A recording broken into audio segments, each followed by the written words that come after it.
Richard, can you hear us? That's not a good sound.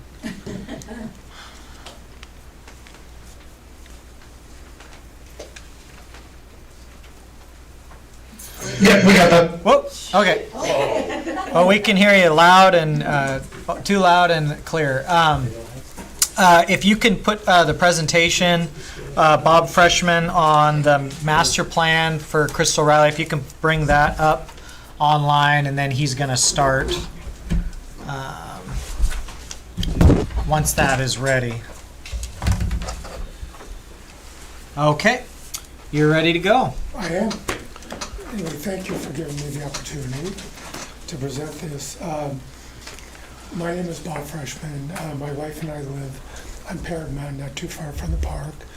We've been there for about 24 years and had the opportunity to get to know both Bob and Crystal way back when. And in fact, my wife was riding up Parrot Mountain Road. Bob saw her riding with a friend and said, "You gals shouldn't be riding on the road. Come and ride on our property, it's safer." So that was our first introduction to Bob, and I met Crystal a few times as well. But anyway, I'm not here to talk about that whole draft plan that's coming up. That's a huge thing. What I looked at was just some items that we could look at that would be feasible to implement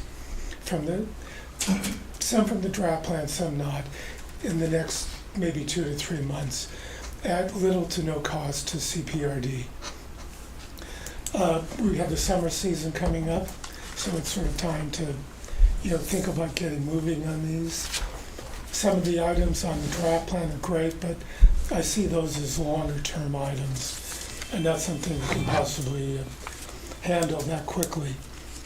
But the goal was to, again, keep it at little to no cost and something that can be implemented quickly.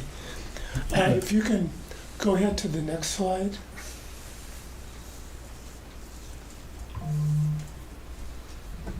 One more.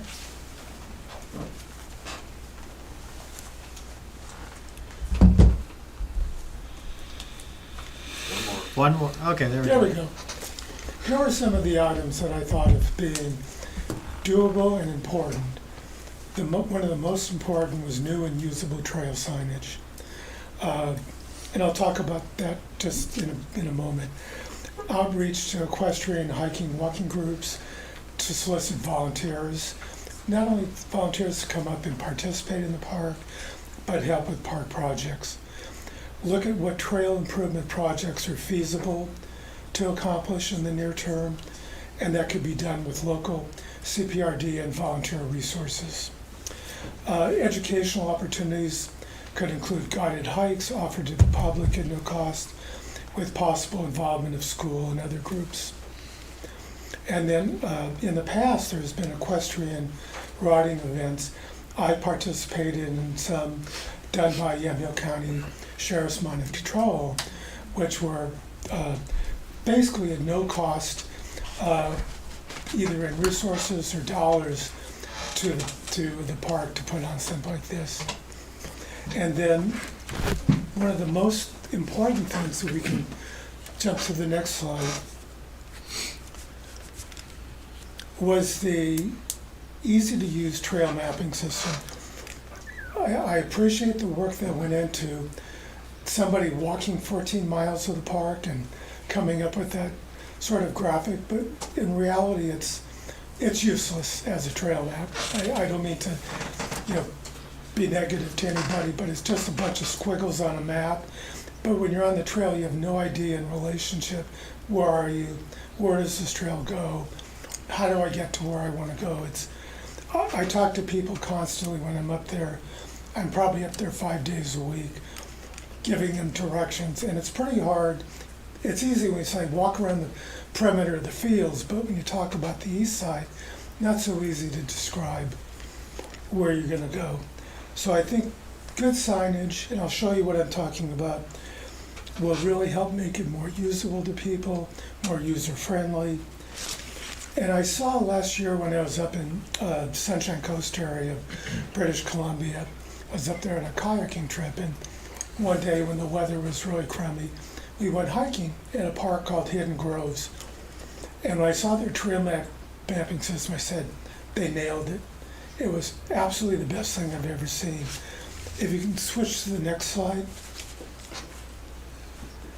This is hard to see, sort of an eye chart of the current trail mapping system, and as I said, almost impossible to follow. But if you can switch to one more slide. This was the map that, when I got to Hidden Groves, was at the parking lot. And it's hard to see, but all the trails are color-coded. Don't have to worry about names. They're all red trail, green trail, blue trail, whatever. And a nice big trail map that's up there. What you can't see is there's a bunch of little numbered junctions where the trails come together. And the purpose of that is two things. One is, you know where you are, because you have a map you can take with you, and there's smaller maps at each junction. But if there's an emergency and you have to call 911, you can say, I'm at junction 32. When they get there, they know where to go. Just as I thought it was very well thought out. And the next slide, on the left is just where they have their little handout maps, and the one on the right, picture on the right, is their big trail maps when you park in the parking lot. Very similar in a lot of respects to Bob and Krista Riley Park. And if you can switch to the next slide, this was their ingenious system. They had color-coded markers spaced out along each trail. So if you were to say, follow the blue trail, you're within sight of the next marker when you're on that trail. Just follow those blue markers. Somebody suggested maybe making them taller, whatever, it doesn't really matter, whatever works.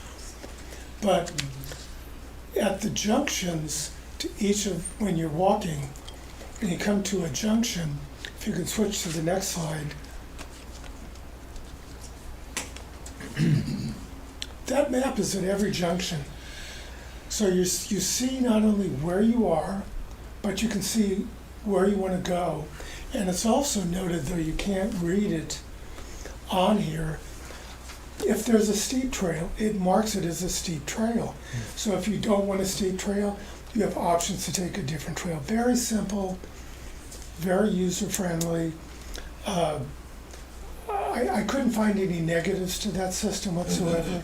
I'll be back up there again in June, and I plan on visiting there again. But the last slide is, I would say, is to continue the work that has already been started to install, the needed additional trail signage, this being one, but just any signage that's important to have on trails. In my opinion, good signage eliminates a lot of problems. When people see it clearly, it just eliminates a lot of misunderstanding. One would be hiker equestrian protocol signage, combining with the new trail mapping signage. And again, it makes it easy and user-friendly for people to use. And the last thing, just jumping back to one point, is that about over 25 years ago, I was a docent and worked as a mounted ranger in the California state parks. We had a big docent program. We had school kids coming up all the time, big school groups, adult groups, everything. It was such a great educational experience for people that live in the city to come up and experience a rural environment up here and do it in a safe manner. I'd love to see something like that continued.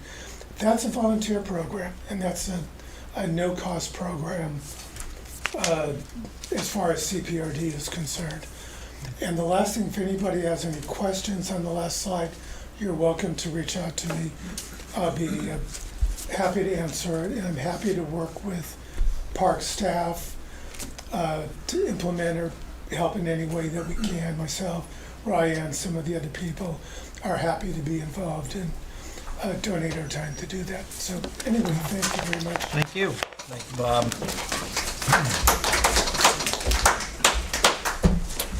Okay, next on our list is Steve Paulson. The gift that keeps on giving, the triple white. Got more visual aid handouts? Thank you. You're welcome. Two different pictures, don't be fooled, look closely, you'll see the difference. One has a mirror, one doesn't. Soap dispensers in different spots, men's and women's restrooms, currently at the triple white. Anybody else need a copy? So last month when I was here, I presented pictures of the permanent signs that were put up stating this is the home, the future home of the clubhouse. And it's a permanent sign, and I was as shocked as anyone because I think it's a false promise of what's to come, because according to the exercise that the board did about last fall sometime, September, October, everybody got up here and there was a whiteboard and you had Velcro and everyone was high-fiving and putting their wishes, their short-term, their medium-term, their long-term goals. Correct me if I'm wrong, but I think it was about 5 to 10 years. Jason, you're shaking your head. It was 3 to 5. 3 to 5 years, okay, for the clubhouse. So again, you got the picture, the post with the picture telling the public this is the future home. So then, ever since I stopped drinking alcohol, praise God, I don't go down to the triple wide that much. However, my wife and I stopped down there, and she goes, Steve, you got to come in here and take a look at this. No one was there. She goes, no, you got to come into the women's bathroom and to believe this. I said, well, okay, I'll go in there and take a quick look, and there it was, this picture of the bathroom, a vanity, tile, and everything. I thought, there's no way they're putting money into this depreciating asset, which is a dilapidated triple wide manufactured facility. So she goes, we'll go into the men's bathroom and take a look and see if it's the same. So what did I do? I went into the men's bathroom and took a picture and saw the exact same thing. I don't know how much this costs to do, but it doesn't really matter to me. I mean, I'm not a contractor. I could price that at Home Depot or Lowe's or wherever you got it, Habitat for Humanity, Restore Center, wherever it came from. There shouldn't be money, in my opinion and many others' opinions, going into a depreciating asset, which is the triple wide. You'd be better off taking that money, in my opinion, paying the people more. I know you gave them a huge raise and $1 million went into the pot and all this. Put it into something that will appreciate, or the bathrooms. We still have the porta potties all throughout the course, 2 of them. I don't know whatever happened to the $330,000 permanent restroom facility that was supposed to happen. I don't know. I was against that, but that was in there. But now we're taking money, budgeted or not, and putting it into a depreciating asset. I don't know what kind of message that sends to the public, but it really doesn't belong there. The bathrooms were just fine the way they were. Just be fiscally responsible with resources. Jakewood Park, I would have said, I don't even go to Jakewood Park, and I would say, take this, don't remodel the bathrooms at the manufactured facility at the golf course. Go down to Jakewood Park and put that money and clean it up. It needs it more than the triple wide does. So yeah, I just wanted to bring that to your all's attention, because I know y'all don't go down there to the golf course all that often. But please, let's be more responsible with our funds. Thank you. Next, we have a maybe, Tamara Bush Johnson. That's okay, Bob covered Okay. everything, so thank you though. Next is Bob Travers. All right.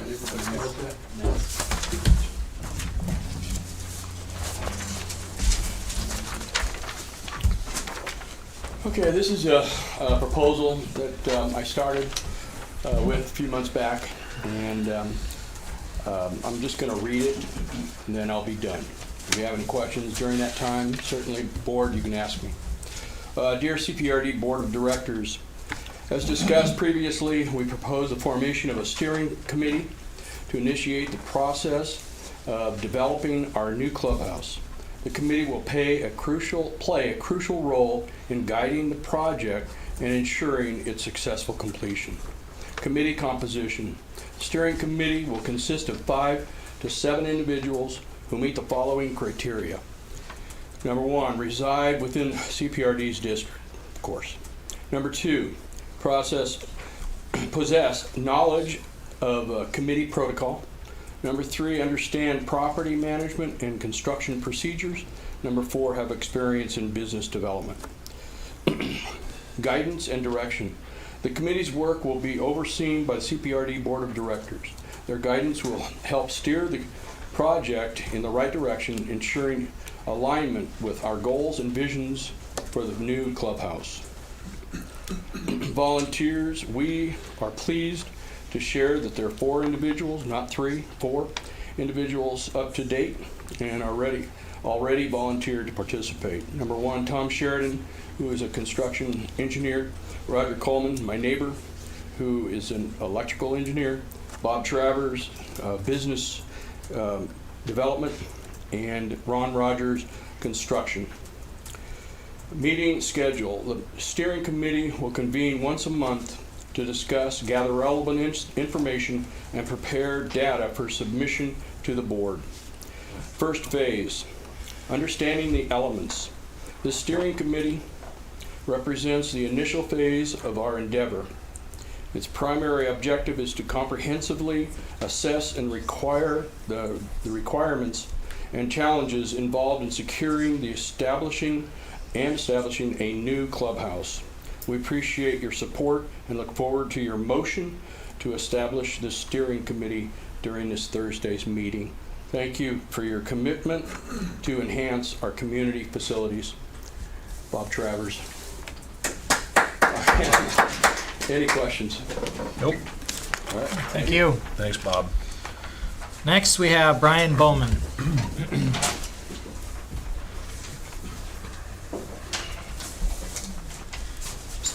Thank you for the time. Excited to see the master plan is back.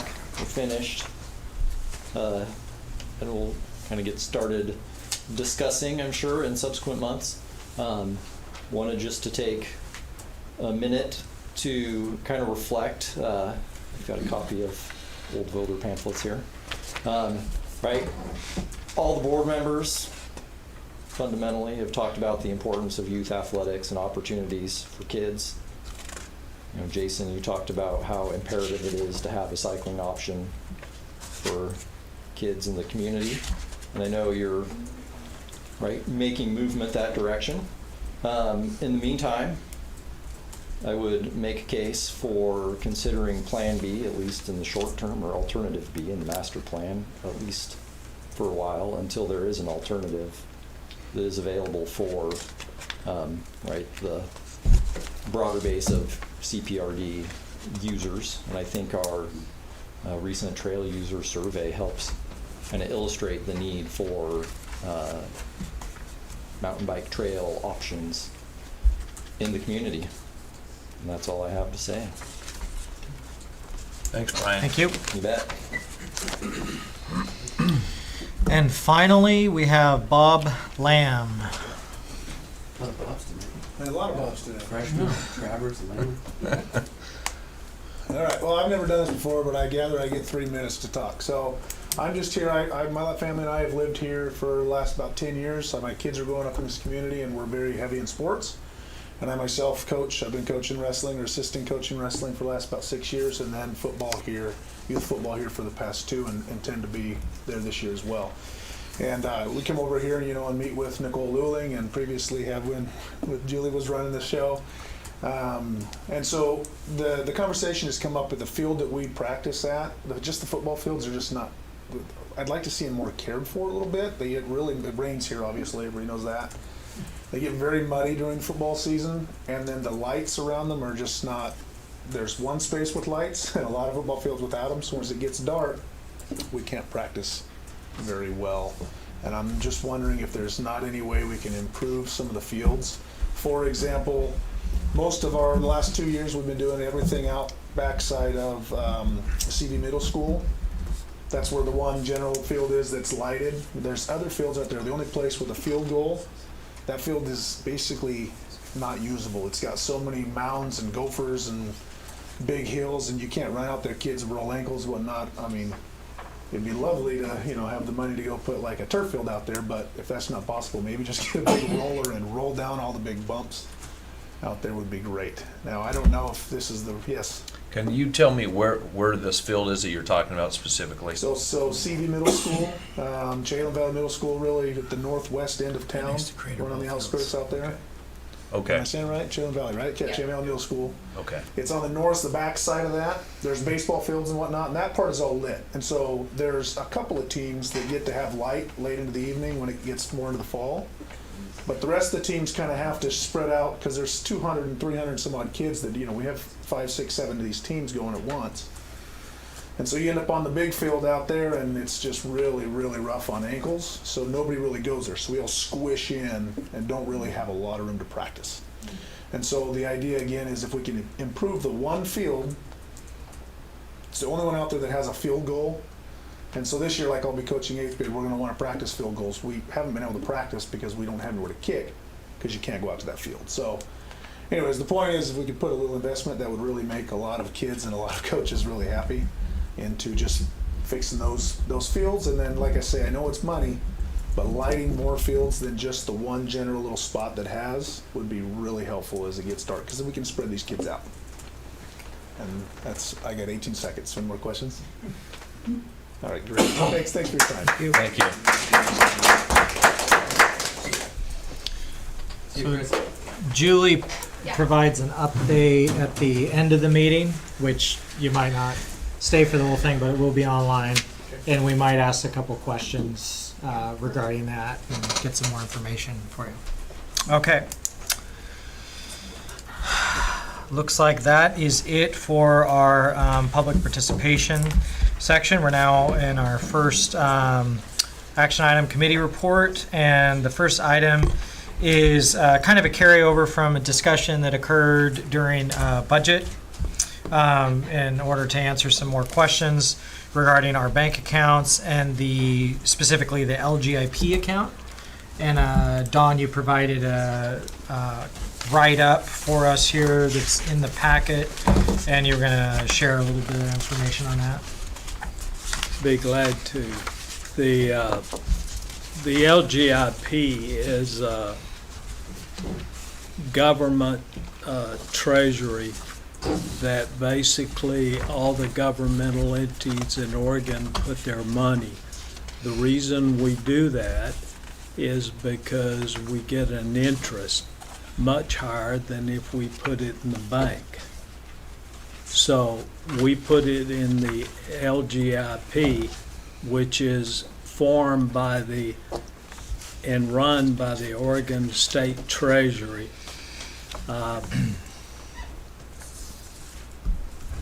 The LGIP fund varies, not fund, but account, will vary from time to time depending on when taxes are deposited. You can have a huge balance, but it's not because you have that much money, it's because the money has been put in large tax turnovers and vice versa. So it's like your bank account. When you put your first check in there, when you receive it, you have a higher bank account, but during the month it lowers. So it's very difficult to judge how much money we have by the LGIP. In the LGIP, we have 3 accounts.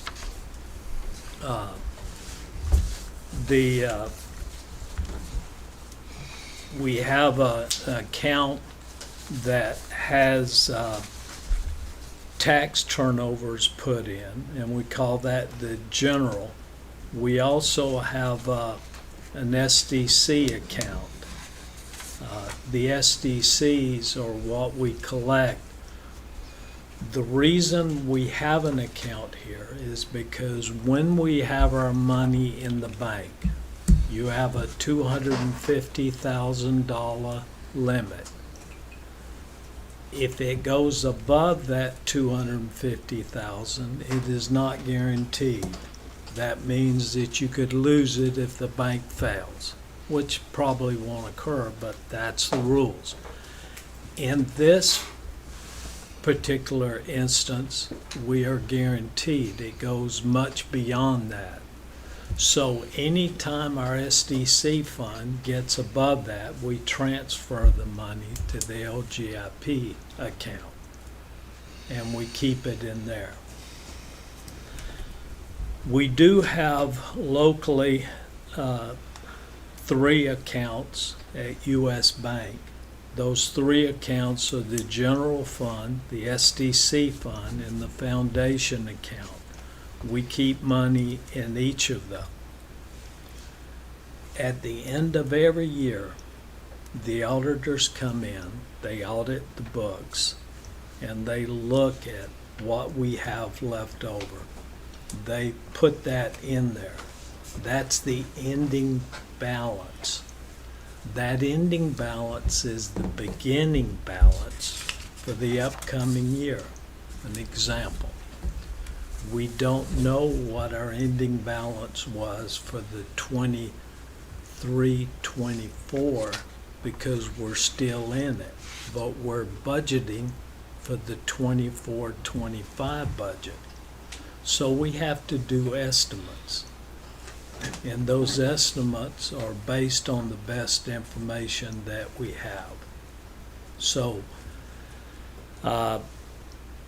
4 of the funds have a beginning and ending balance. Those are the general fund, the system development fund, the loan service fund, and the bond debt service fund.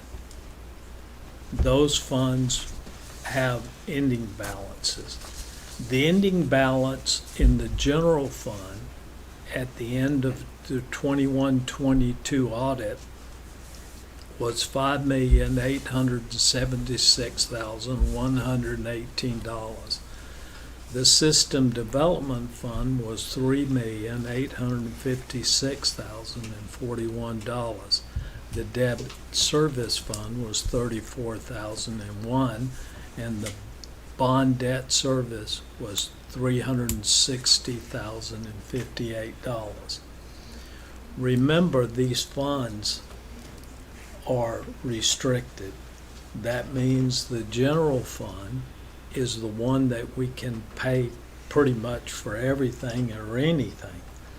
The system development fund we can only use for projects that add to the current inventory and expands the service. We cannot use it for any operation, maintenance, or any of those type funds, or repair or replacement.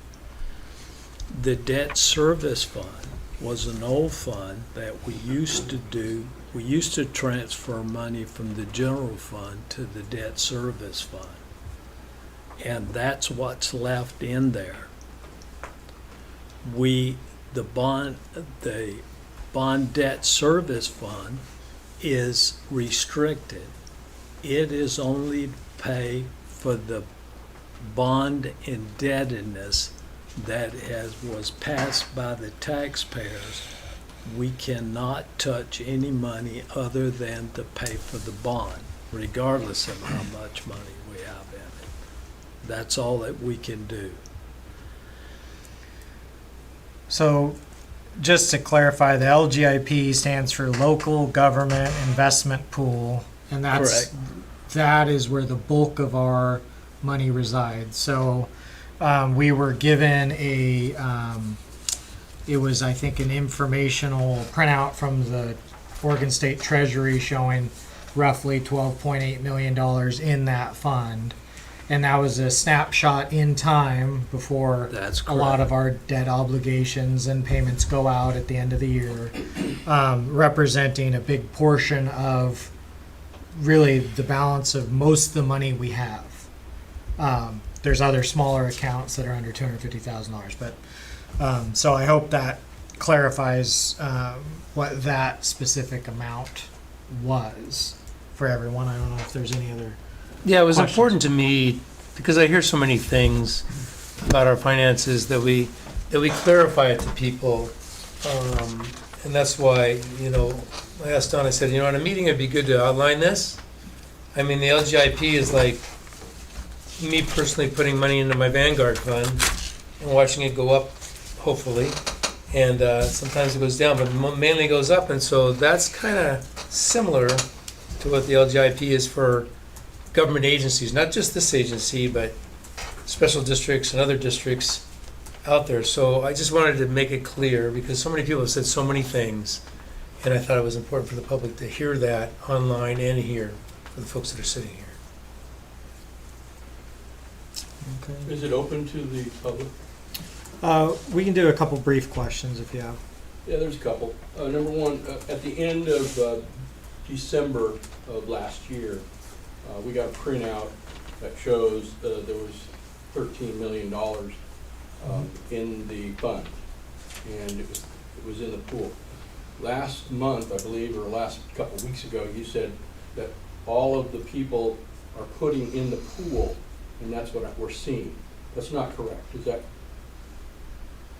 It's that $13 million is not anybody else's money. It's our money. But even if it isn't 13, it's, let's say 6 million. Is that true or false? It's our money. It's our money. So it's not pooled, as that word says, with everybody else's or anybody else's. Well, the state pools it, but they pay it. They pay an interest on that. That is our money, but they pay an interest. They pool all the money together. Yeah, LGIP was formed by the legislature for this distinct purpose. It's So- basically a municipal bank account, but the nomenclature, the LGIP stands for Local Government Investment Pool. So municipal, Yeah. it's basically a municipal bank account. Yeah, thank Yeah. you. That clarifies. Okay. The second question is, the amount of funds that are in there, let's just say that you're mentioning $6 million currently, close, whatever it is. Can that be used for other factors? Is that the general fund? Is that what you mentioned? Where that money's at? The- Where did that money come from? Did it come from the state? Did it come from grants? Did it come from taxation? Each year, we have a budget committee. The budget committee is 10 people. There are 5 appointed by this board, and the 5 board members serve on that budget committee. They meet. They arrange the budget, what we can and can't spend. We are not allowed by law to spend over that amount. Makes sense. That's the process. The board has some leeway there in that they can spend up to a percentage point over, I think it's 5 or 10, providing they have the funds. But if they don't have the funds, they can't spend it. But that's a process that has been done since 1967.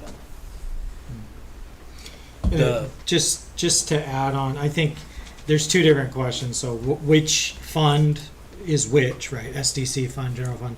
So that's the budgeting process where we put the money in the different areas. Yeah. And then there's where the money comes from. It's various taxes, the SDCs that are collected.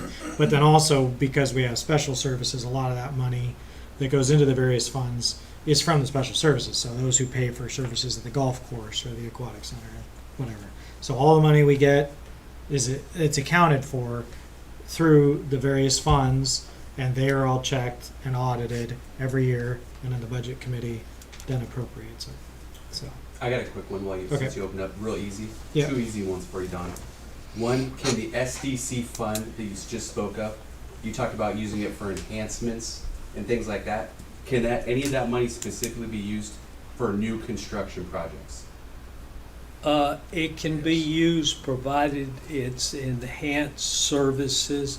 There's a restriction on it, like can we do it to build a third 9? Or a clubhouse?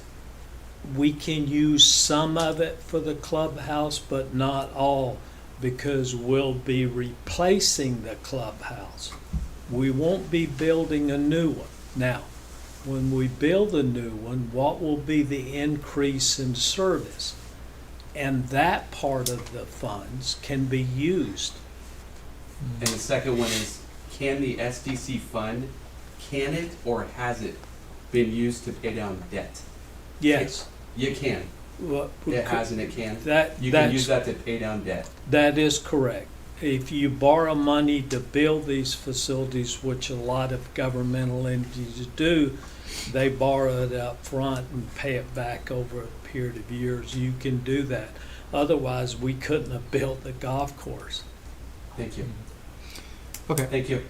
Yep, I hope that helps, and we'll just wrap up that section and then move into our next section, since it's kind of a clean segue there, and that is the golf course development. So what that means is kind of a mixture of everything we've been talking about. So clubhouse is part of that, the third nine is part of that, and then how that interplays with our budget, and also our debt service we have for the current golf course.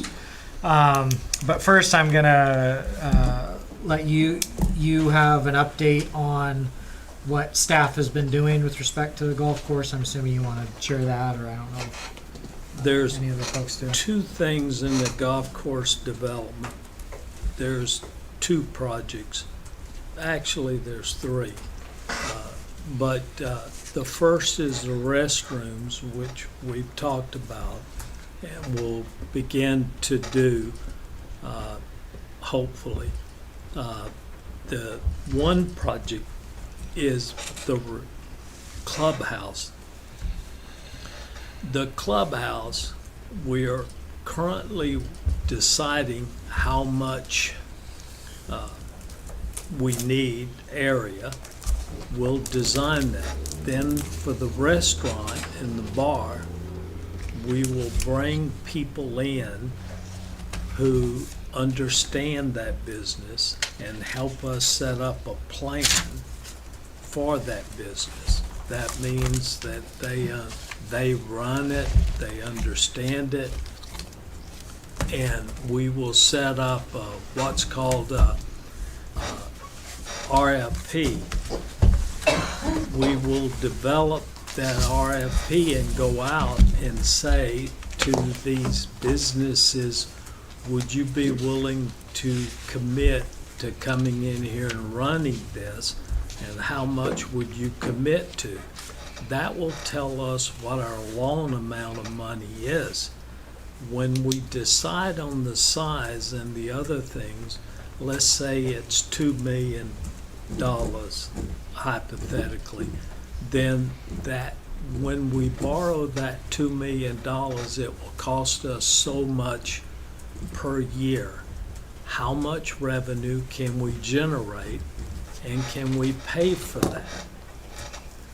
Can we do that without affecting the taxes or the other deal that we have, because that money would not be there.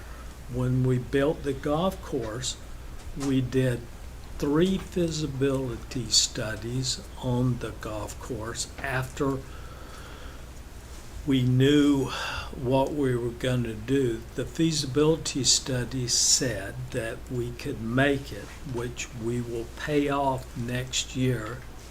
The 25-26 will finish paying off the golf course. We did what we said we would do 20-some years ago. We did it the way that we said we would do it, and we were able to complete it. And so when you say we're going to pay that off, I pulled the budget. We have 2 separate loans that wrap up by fiscal year 25-26, and those total $686,054. So just to put into perspective, so we're all on the same page, that's what we owe on the current golf course. That's correct. Our loans are nearly completed within the next 2 years. And the board borrowed money for the fitness center that was built which is about, I'm gonna round it off, say 400,000 a year. I think it's less, it's 350 something, but roughly 400,000 a year. The other thing we'll do on the third 9, we already have data, and we know that when we have a golf tournament, people call the golf course and say, I want to play golf. We say we don't have a tee time because we have a tournament. That X number of dollars is lost. We could gain that if we had a third 9. The other reason for the third 9 is more than just the revenue. We'd be able, golfers are very ticky people. They don't like to play behind families. They hate it. They want to move, they want to hit the ball. That's the way that they are. We'd be able to take 9 holes and allow families a place to go, and it would be better for everybody. Everyone would have a more enjoyable time. When we designed the course, or when we set out to buy the property, that's what we had in mind. Why 27 holes and not 36?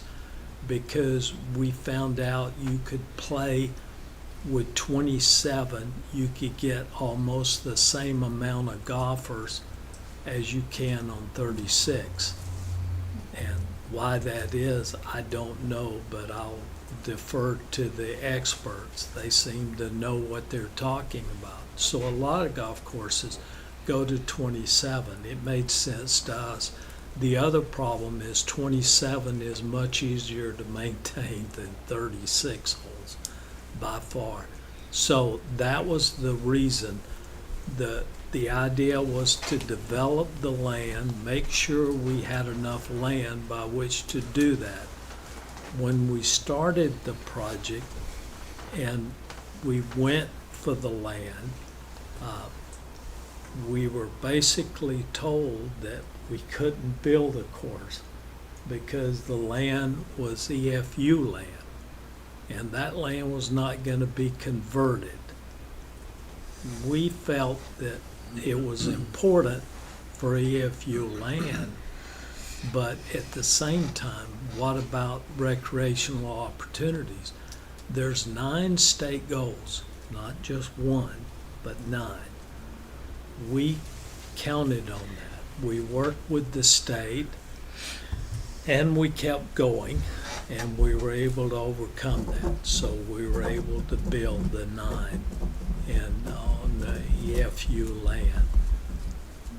The golf course, the additional line will produce probably additional $200,000 a year is our estimate currently. Now that can change and will change because we're not the experts. We're just going by what we have currently. So we'll figure all this up. We'll get the restaurant, figure out what we're going to do there. We'll put the package together just as we did with the golf course, and we will develop it. Bill Robinson was the architect. Bill's the one that suggested that we not build the clubhouse, that we go with a trailer type situation.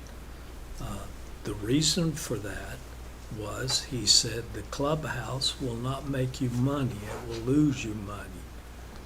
And that is true. All through the industry, it is talked about. Now, you can disagree, but it's a fact. Got a comment. It's what the industry says. I don't make it. I just listen to the experts. And listening to the experts is what we should do. Now, at the same time, there was also experts that says your golf course won't make it. We didn't believe it then, we don't believe it now. and we went ahead and did it. Will the clubhouse make it? It is quite possible that we can make it work.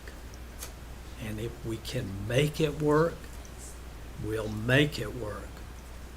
But only based on the data. Now, when we entered the first phase of the golf course, I want to state what happened, what could have happened if what our projections and what we said was going to happen didn't happen. What would we be faced with? What would we have done? Incurred debt. I think Jim has a Yeah, really quick. When we built the aquatic center, and people were saying, well, we need to have a 50-meter pool. We need to have this big competitive pool for all the swimmers to be in it, and so on and so forth. And I told the folks at that time, I said, it won't pay for itself. In fact, I'd be surprised the pool that we're planning to build will pay for itself. Now, I've been pleasantly surprised that it has so far, way beyond what I thought it would. But with that said, you know, I, as a board member, no matter what project we're going to build, the board members here have a fiscal responsibility to look at all the angles with the golf course. And I just want to be straight with everyone. I am not against the next 9. I am not against a golf course clubhouse. But what type of clubhouse and financially how it's going to work, you know, is something that I have to look at, because we answer to all the taxpayers, not just a certain group of taxpayers. So we talk about having a high-level restaurant. We talk about having, I've heard so many things, and I'm not sure how it's all going to wash out in the end. But what is the business plan for this? Who operates this? How do they keep it maintained? Can we afford to keep it maintained? All those type of things. I just hear we're going to build these buildings, but I need to see, I think the board needs to see, and Don and the staff need to prepare, and I think they will, a business plan for how this is going to work. Because if I'm going to buy personally a piece of property and I'm going to invest in that property, I'm going to make sure it's going to work for me if it's an investment that is going to make money. And it's the same here.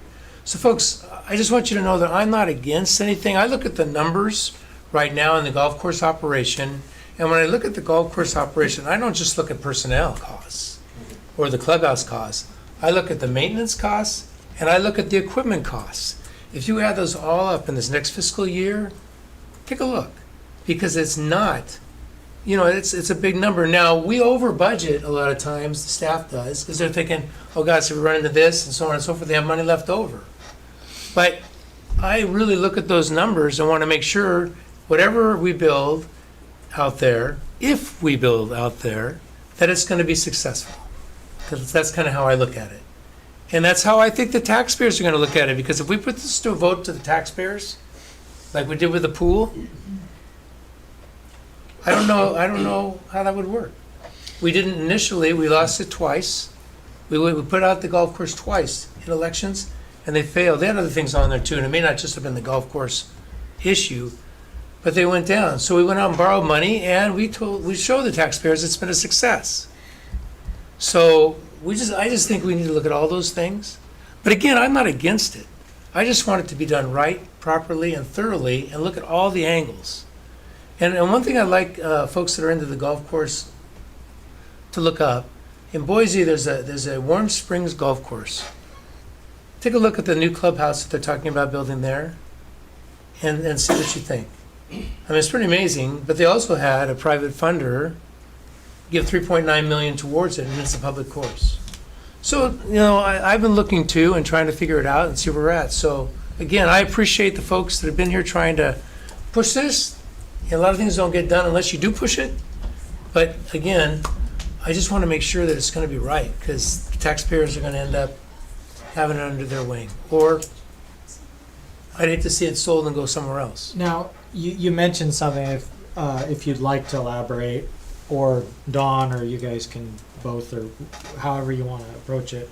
You mentioned when you add all the material costs, the personnel, equipment, maintenance, with the golf course versus what the incoming revenue is. Well, there's not just that, there's the district office that does payroll and so on, that costs. Right. All those things would cost a private Mhm. golf course. So what I'm saying is so far we've been fine. Mhm. But we have to look to the future, and our costs are going up, whether it's personnel, whether it's equipment, whether it's fertilizer, whatever, it's all going up. And one of the things that I think that this community can be proud of is they've kept the golf course fees low so everyone can play. And I sure don't want to get away from that. But, yeah, it's just something that I look at, and I know everybody does. That's the staff. We'll do more board discussion, then we'll go out for a couple questions. On that, is your assessment, Dawn, of our current financial situation with the golf course as it is now? Are we breaking even, making money, losing money? Does it depend on the year? It depends on the year. I think last year, if you included the maintenance and the clubhouse, we probably made 100,000. You should know those numbers. Well, I don't know all the numbers off the top of my head, but But you have I a man do right know over there that would know those numbers. I that would we think. also lost money a couple of years. But the question was, could we even it out? Right. The other thing was, it wasn't about making money. As a matter of fact, the way we're set up, the golf course maintenance is under basic service, not under special service. The clubhouse operation and the others is under special service. So we separated that, but you can always combine it. It's easy to combine because both figures are there, but we don't.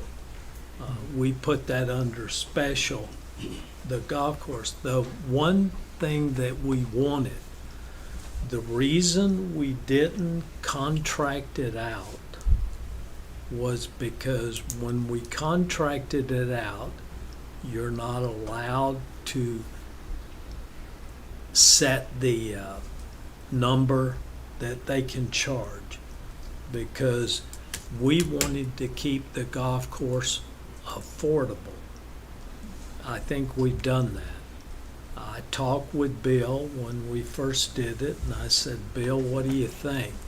Bill owned a golf course. He operated a golf course. He was also a designer. Bill had retired. Bill designed some of the better golf courses across the United States, Canada, and Europe.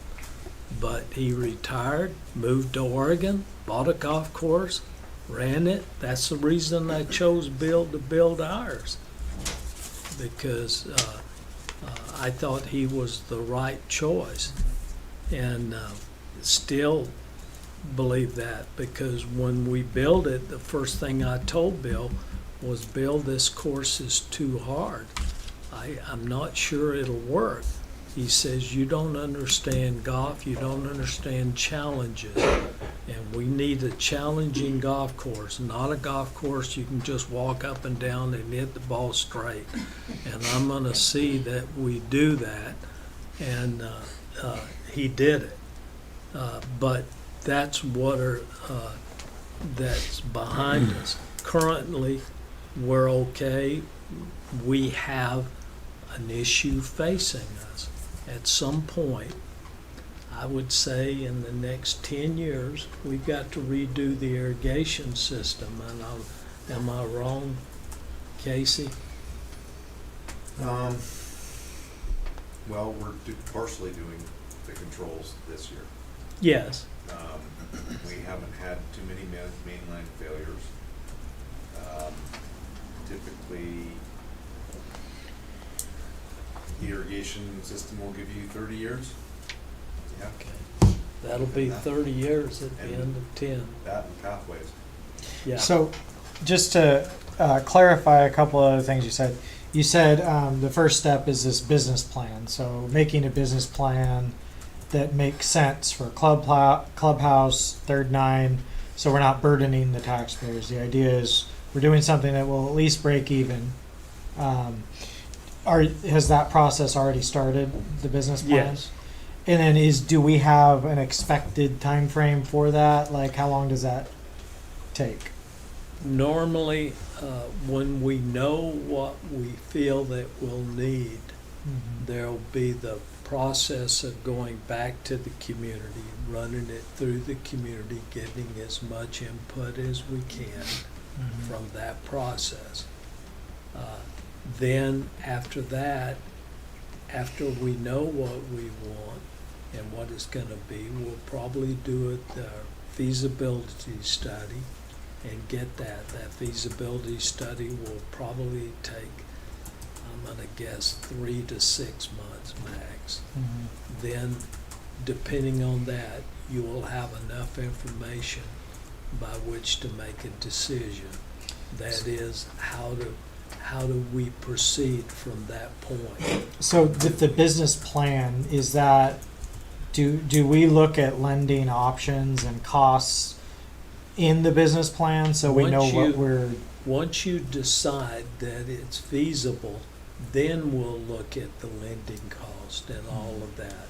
We'll bring in probably, if he's still here, which he probably will be, David Albrecht, and David will give you our layout, all your options, what is the best interest rate, where to go, what to do, and then we'll borrow that money. And then, but that'll be towards the end. To look at that now would be, because interest rates may go up sky high or they may go down. We need to do that at the end of the process when we're ready to go, because you're banking on that amount of money and the interest. So as close as you can get to development, the better off you are. Okay. And I know we had discussed this briefly when we had our kind of visioning session. The concept behind merging the third nine and a clubhouse is the third nine is likely going to be successful money making. So where a clubhouse is much more Clubhouse unclear. will not make money. So the idea of putting those together is lending them, getting lenders, and the terms are more likely to be favorable to us if those go together. The idea of the clubhouse is try not to lose money. Try to fix it so that we don't lose our shirt. The OGA, Meriwether, they've all built expensive clubhouses. I've talked to them. They said if we could go back and do it all over again, we wouldn't do it. We did it wrong. We're underwater, and we shouldn't have done that. I think how we do it is going to be very important. But again, I want to reiterate that the way we built the golf course is the way that you should build it, because we have been successful. 20 years have shown that. We have maintained that, kept it up, and done it over those 20 years. We'll approach this in the same method, in the same manner.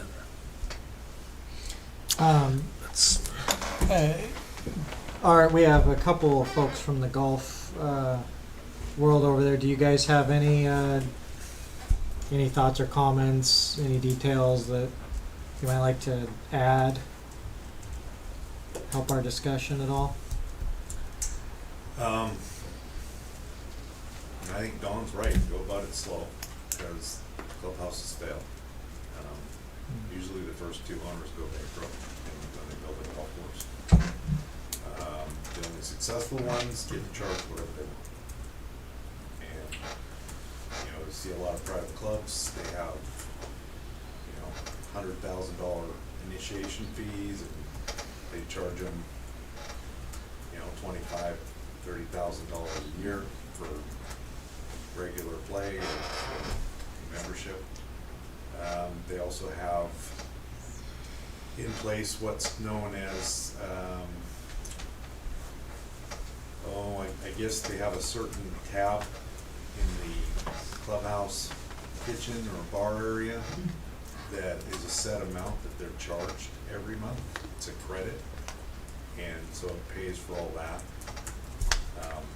So people don't realize how much clubhouses actually cost to run. And they usually have a manager and, full staff. And that's what you get into. That's a particular clubhouse you're gonna look at. You're gonna want someone that can run events, particular to the golf course. Also cater to the public, because there'll be people going out there for lunch or breakfast or whatever. And you also have tournaments that are gonna be using that facility and require, catering or outside services. So there's a lot of potential things that need to be looked at, and you need to get the right operator to do it. Jason. Dawn, is it possible that we could get a hold of, use your relationship with the Allison and find out if they would like to have some kind of extension of the Allison on our golf club? And We've already touched base. yeah, We'll probably bring them in at the right time, Yeah. along with other people in Mhm. the community. And we'll get as much together as we can. You remember the Allison just changed over their management about a year ago. I've talked with her briefly, but not to the extent I had Pierre. When we get there, we'll go. The one thing I want to say is we have a fiduciary responsibility to the taxpayers. When we did the first 9, the question was, Don, what if you're wrong? What if we build this golf course and we can't pay for it and all goes haywire? What do we do? And we're going to vote against it until that is answered. I answered that. I said, we're going to hold this land in abeyance, which is what we're going to build the third 9. This land we can always sell. How much is it worth? And can we use that money to pay off the loan and get us out of debt? And the answer to that was yes.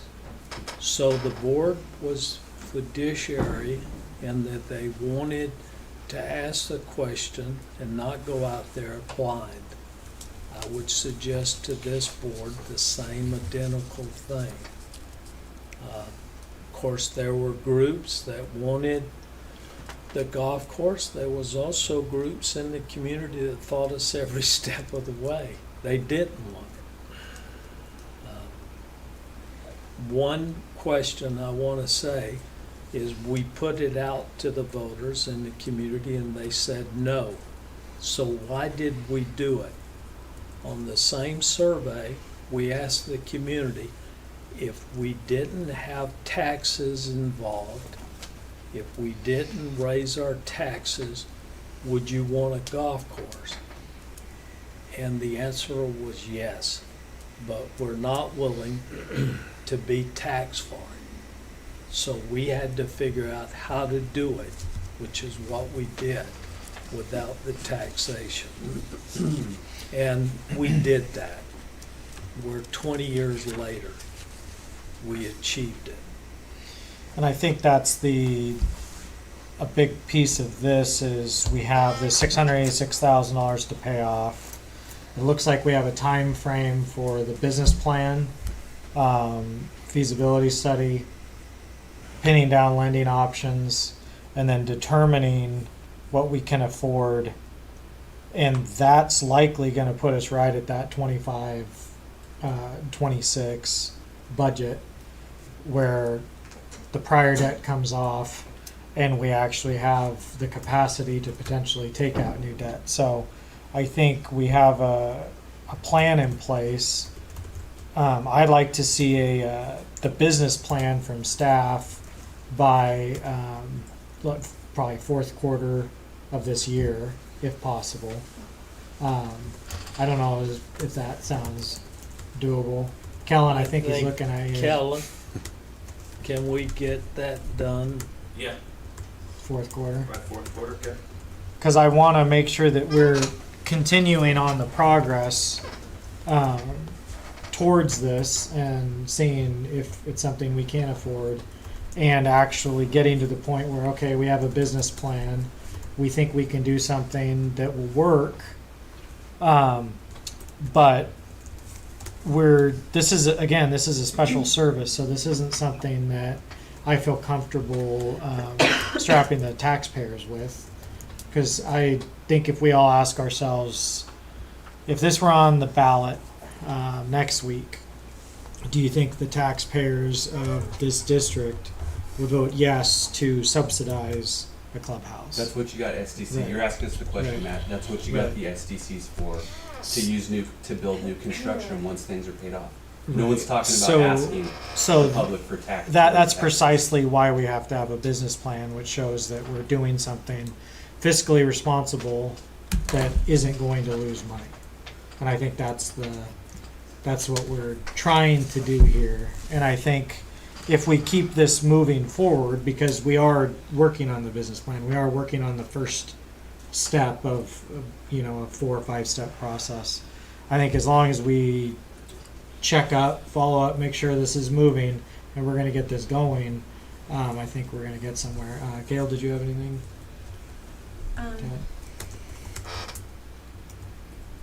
No, I guess it'll come out as what Steve is saying. I guess it'll come out exactly what SDCs can be used for and what we have to have ask the taxpayers for if we're coming to that.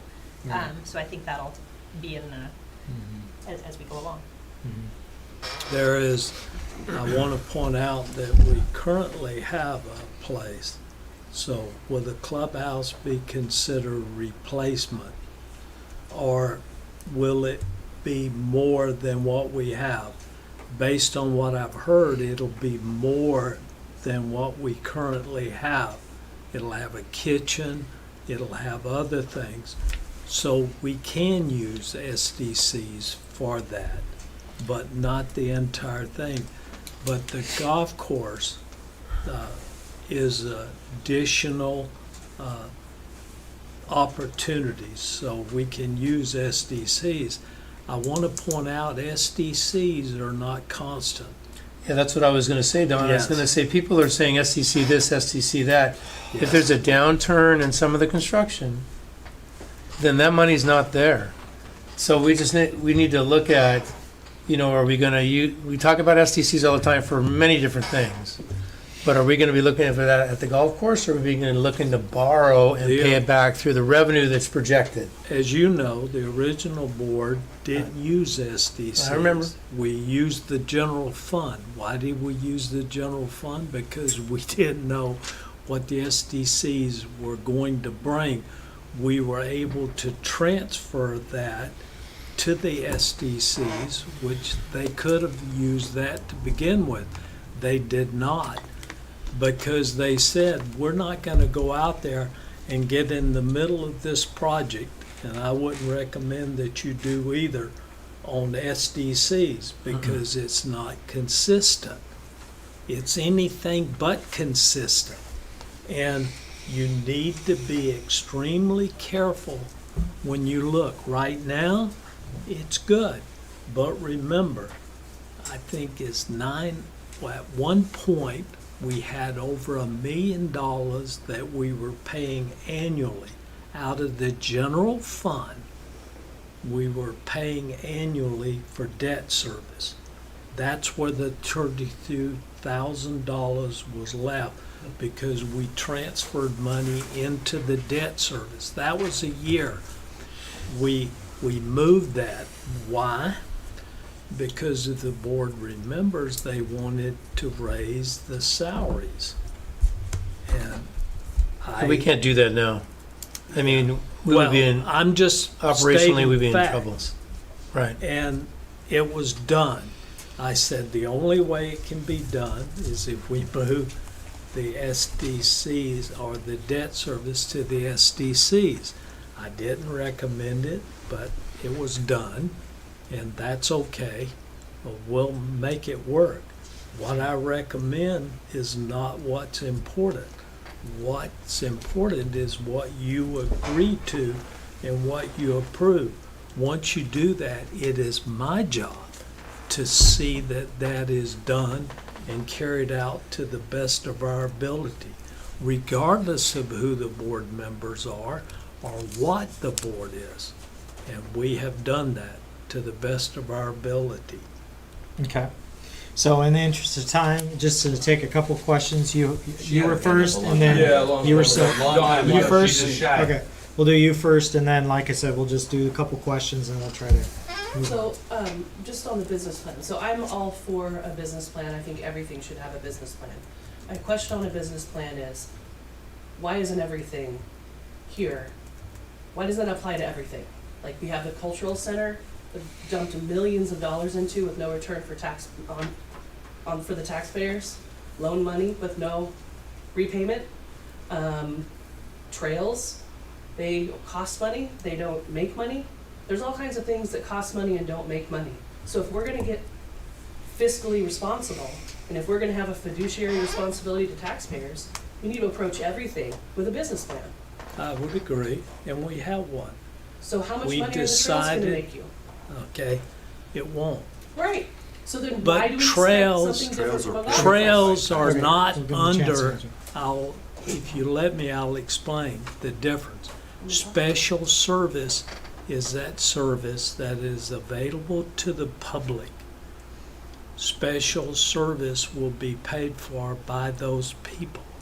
Basic service, that service that will be supported by taxes, that is available to everyone.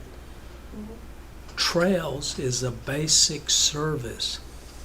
It is supported by taxes, not by special services, but by taxes. That's the business plan that we put in over, I guess, for 30 years. We've operated on that.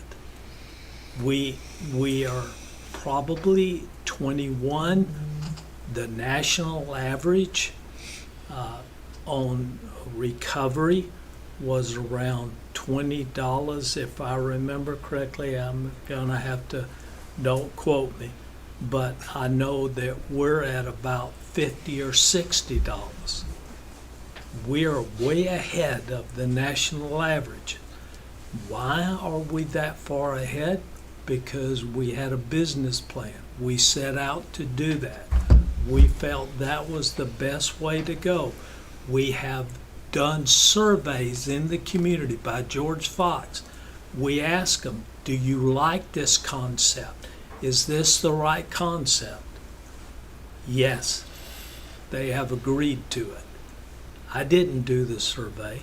I asked the public. They're the ones that said yes. So then my other question is, when you look at the temporary porta potties and the triple wide, which is a temporary facility, those are two temporary things. So if you can, put in new bathrooms in place of temporary porta potties, you should be able to put in a new facility in place of a temporary triple wide with SDC fees. We didn't put it in with SDC fees. I'm asking for with the new clubhouse. Those are two portable items, bathrooms that we have now, bathrooms and a triple wide. So if those are two portable things, then why couldn't you use SDC fees for both, to build both? We can. Okay. Yeah. We Okay. said we could. Okay, we'll move to Bob's question. I'll just make it quick. As a businessman, you always look at revenue, expenses, bottom line. And if something doesn't make money, then you either adjust, get rid of it, eliminate it, whatever you do, but you have to do something because it'll drain you dry. Okay, that's a business. It's typical business. So this is very frustrating to me as a businessman when I hear, well, this doesn't make money, but we have to keep it because it's a special interest. But yet the special interest, the general fund pays us. It's so confusing. So what my that's why I put this thing out as steering committee. Let somebody outside of this whole scenario here help you create certain things, find information out. That's what a steering committee does. You give us some information that you want, we go find it, we bring it back to you. We bring back to you, the board, not the staff. However, you want to include the staff, that's your prerogative. But why not? What do you have to lose? You know what I mean? That's my promotion of that. And I got one quick thing, then Okay, we'll move on. last question. It's not a question, just a statement. Thank you for taking time. I mean, I'm pretty much done harping on the clubhouse because I don't believe it's going to happen. But I want to address Jim's point. When we first started this, it's on the YouTube, I got a marketing background, I offered to be the point person, fundraise outside, you can check the tape. I'll sit out there with a stand at every Saturday, go around to every clubhouse, and I've been to most of them, private included, Kellen, private, public, whatever, to generate money, but I was shut down by Kat and Heidi Smith at the time. They said, Steve, we can't get outside money because of the tax ID and association tax. Basically, I was shot down. There's no doubt about it. You can check the tape. I offered to get private funding, Jim, before I did. I'm like, let me go raise money. I know we can do it. Well, I've lost interest in it. Now I want to play someplace else, even though we own a home there. But I want to thank you for taking time to address it. But I'm telling you, the raising money and all that, there's people that would have done that I offered to do that, and my dreams were shot down. So just going forward, it's just it's easy to talk out of both sides. It's not an easy thing to undertake. I respect that, but by all means, Casey, it's a slow process. Dawn, it's a slow process. I respect where you all have come and what you've all done, but just be realistic with the people that are now trying to move this along and just say, listen, if we can't do it in 5 years, or if we can, just be realistic about it. Because he asked me to join it, and I said I'm not interested in it anymore. I'm moving on. I'm taking my money elsewhere. But for those that are, be realistic with them, Matt. It's silly and crazy to have these people that have lives trying to do a committee when I don't believe there's any hope for it. And lastly, Kellen and Scott and even Casey, even if they doesn't like golf, they have ideas. I know they do. I know they have good ideas about what could be done. I know they're hesitant to comment on things, but dude, they have good ideas, a lot wealth of experience. Kellen used to be at the Tualatin Country Club. I played most all of them, and it's not Parks and Rec comparing to a $30,000 initiation fee at Pumpkin Ridge. It's not even close to the same thing. And lastly, and I'll shut up, I'm done. Thank you. The clubhouse, this whole losing money, dude, you just give me the green light to Steve. Go bring in these people from the OGA and all of them. Michael Book, any of them. Say, listen, let's see what you have and what it is. Because if you have the owner operator, which is what we wanted to do a long time ago, when I talked to Don in 2020 when everything was shut down, they're the ones that are going to run it and pay it. So you can talk about losing money all day long, but I promise you, there's husbands and wives and kids that would come that don't give a care in the world about golf. They would like a good place, a lodge or whatever. So thank you.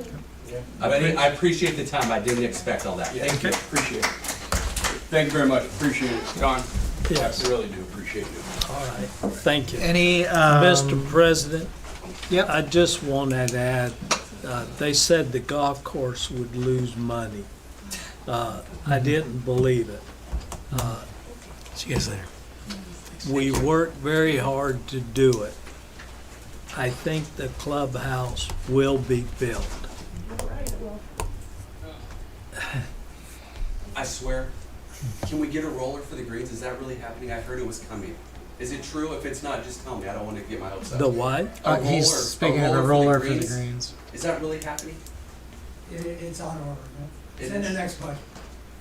Okay. God bless you all. Thank you. We've always had a roller, haven't we, Casey? A new, Yeah. modern. I thought we did, Mm-hmm. but anyway. Okay, we need a rock. Yeah. Is there any final discussion before we move on? No, I think there's I just want to make sure that everyone that's new to the board understands. When we shifted that money out of when we shifted the money out of general fund, that was paying for those golf course debt, now with all the deserved hikes in salaries and the cost escalation on supplies and materials, we can't go back there. Mm-hmm. So, just so we all know, it's gonna be tight. Right. It can be done. I believe that it can be done, but it's, No, but I just don't want to go back to that. we 'cause I don't have a think we can. fiduciary responsibility. Okay. Right. And I just final word on that. I think our time frame for getting the business plan, end of the year, moving forward, feasibility studies, that puts us right around that 25-26 budget when the $686,000 is paid off. And I think from a fiscally conservative perspective, there's no way we can afford more debt than what we're currently paying until that money's off the books. So I think we have a time frame that makes sense fiscally, and it makes sense from a Exactly. staff perspective. So I'm glad we're moving forward. Okay. We will move on to Ewing Young Bridge. There was quite a bit of discussion. What was it? Casey's got an update on that. Not too. quite a year ago on that, and we said we'll kind of discuss with the commissioners, discuss with the planner, and see where we're at. Yeah. You have an update, and then I have a update after that, so you Yeah, go 'cause first. I talked to Ken Friday a couple weeks ago, and he mentioned to me, other than annexing the property, that a bridge would never be allowed down there. And that was my response to Steve when I sent him a lot of information. I don't know if he read it all. He said there might be something more simple that they could do. So I didn't hear back from him. I think it was yesterday or day before, he said he's waiting for a call from Ken. I He did might get have it. spoken to him. Yeah, I did get an update from, just so everyone knows, Steve is our attorney, and he's worked with a lot of land use planning issues, and with Yamhill County and Ken Friday in particular. So I was happy when I heard that. He did talk to Ken Friday, and they're going to have ongoing discussions with the planner and the county council about options. Figure a way around. Different options, yeah. So Okay. whether those be conditional or there be a zoning issue, Yeah, because we talked about PRO, and we've talked about, all the different right? things that we could do, and Ken he didn't see it happening from his end, so, but I'm glad Steve's optimistic that we can work something out, and then it could involve different changes to what our original plan I was. know Ken Right. recommended to the Board of Commissioners a while ago about certain language changes within Right, their, comprehensive plan and the zoning plan. yeah, so. Okay. To be continued on that, we'll probably get an update over the next couple months, and then we'll just bring it back to the board as we get something more solid, and then we'll know what our options are. The bridge wasn't in the budget this year anyhow because of these issues, so hopefully it's something we're able to get figured out. Real quick. Yeah. I remember in the first meeting you folks were at where we decided as a group to rescind our LUBA application at that time with the understanding that we could find another way to work with the county. So that application is still out there in the clouds. I don't want to. It's just a year, So yeah, it was a year, wasn't it? and we have to wait for a year legally to Right. But I'm just saying that, Which is so August or so July. the taxpayers are looking at it and saying, hey, that's great, if we can find another way to do it, let's do it. And so that's kind of where I'm at. Right. Okay. Any other discussion No. on that? Okay. Bob and Crystal Riley Park Master Plan. So I do have a couple questions on this. Apparently this, we have to have like this on the agenda to read for a couple sessions before it's approved or something like that, or?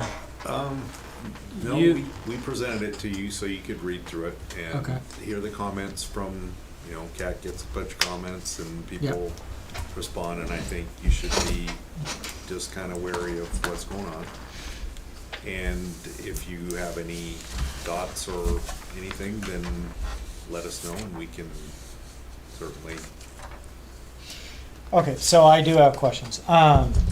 With respect to the master plan, I know I briefly stated, I think at the last meeting, the master plan seemed to be a bit disjointed from my perspective, based on what I believe the prior vision was for Crystal Riley Park, including probably, I think the first master plan was 2014.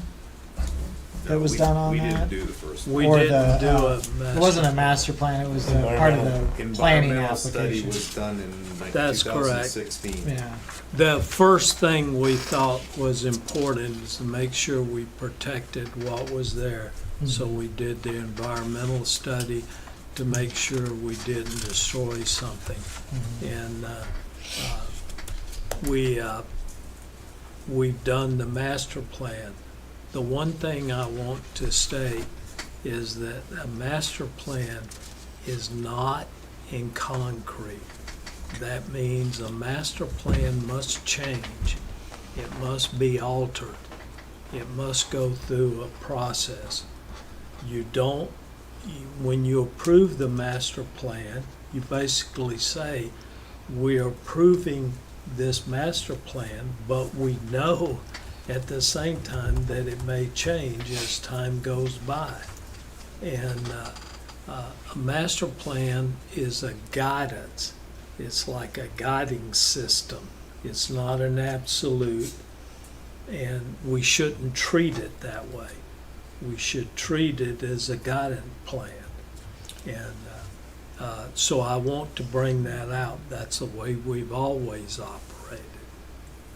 so that's really kind of the beginning of my question. So there's a lot that's not in the master plan that I think should be.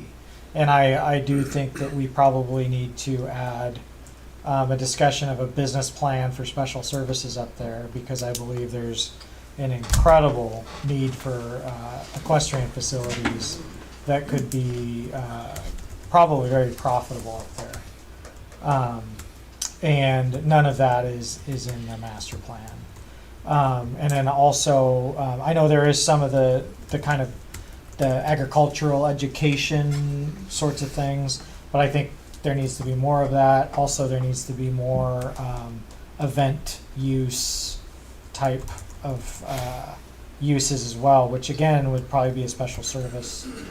So that's my concern with the master plan. I don't want to agree to this master plan if it means we actually have to do anything in it, because I don't particularly like it. I think it's very lacking, and it's a waste of an incredible property. That's my opinion. Well- Now, again, there's the details, which is we can pass it and then do whatever we want, but then what exactly are we saying to the community if we pass this master plan? Go ahead. Well, me having a degree in Park and Rec and working all the years that I've been here, a plan is just, you're gonna follow the plan to a point, but there's gonna be changes. For example, in the plan, and I'm not saying this is gonna happen out there, in the plan, it has nowhere in there where it says, well, we should have plug-in for electric cars. Now, do we have to go back and redo the plan to do that later? And so what I'm trying to say, and that's just a one thing, what I'm trying to say is, it's kind of a roadmap, but the road's gonna change. And so, I don't think if we did a master plan out there, I think there'll always be people that'll be unhappy with it. So you gotta start somewhere, and then move on from there, whether you're gonna add an arena, or whether you're gonna add all this other stuff. I don't think we could put that in right now, or we could, but again, we may not even follow that. So it's the same thing with a lot of our parks, we have architects and stuff come out and design things. But as life changes and as sports changes and as things changes, it morphs. That's the way I see this. So I don't know that I want to throw a bunch of more public money into the master plan as per se, just for folks to understand that it can change. And so that's what I'm looking at. And there was, I saw that we had a comment from a fellow, John Globit, that wrote in about, will the committee allow public review before the final master plan is submitted to the directors for a vote? So I think that there's more, it sounds like we need to do a little more, but again, I just want people to understand that in master planning, it's not all just cut and dry, and this is exactly what you're gonna do, because you can't ever do that 100%. Right. But then the That's question I have is it even 50%, right? Well, Like, how close do we have to be, or do we just say, okay, we pass it, but then we're gonna just do what we want? Maybe we need a public meeting to see what the public has to say, but I'm just saying that I don't want to spend any more consultant money on this right now. Yeah. I think before we take it to the public, the reason we gave it to you, the board, we should come to a consensus before we take it to the public and get a lot more input. We should have a somewhat of a consensus. You're the ones that have been elected. You were elected to do that. So I'm hearing what you're saying, and I think we can go back and we can make the adjustments now and do that. And I think the board as a whole needs to agree to that. And I'm not opposed to that. Are you talking about calling a work session, Don? Because I don't know how we would do that. Are you saying a work session We all or a look at it public differently. meeting? Well, or that would be left up to you guys. I think really to get into it, if we was to call a work session and bring in the people that did the thing so that they were here, so that they could make the adjustments and do that, it would make more sense to me. And then after we do that, just be prepared, because once we take it publicly, there'll be other changes and those type things. And then after you've gone through that, you should approve it. The reason for approving that plan is, like I said, like Jim said, the road will change, the plan will change, but the law says you need to have a plan. And when you go to zoning and you go to various situations to develop what you want to develop, you have to have a plan. Yeah. And if we don't vet it and do it, we can't do it.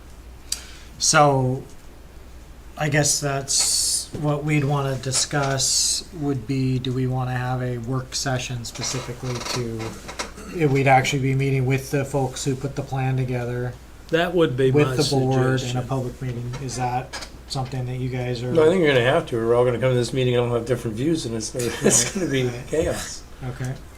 I'm in. Okay, so work with them, get us dates, maybe send out an email in the next few weeks. Okay.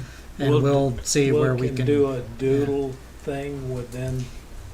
Well, I am going on vacation Right. for the next week and a half, so you could have somebody start that.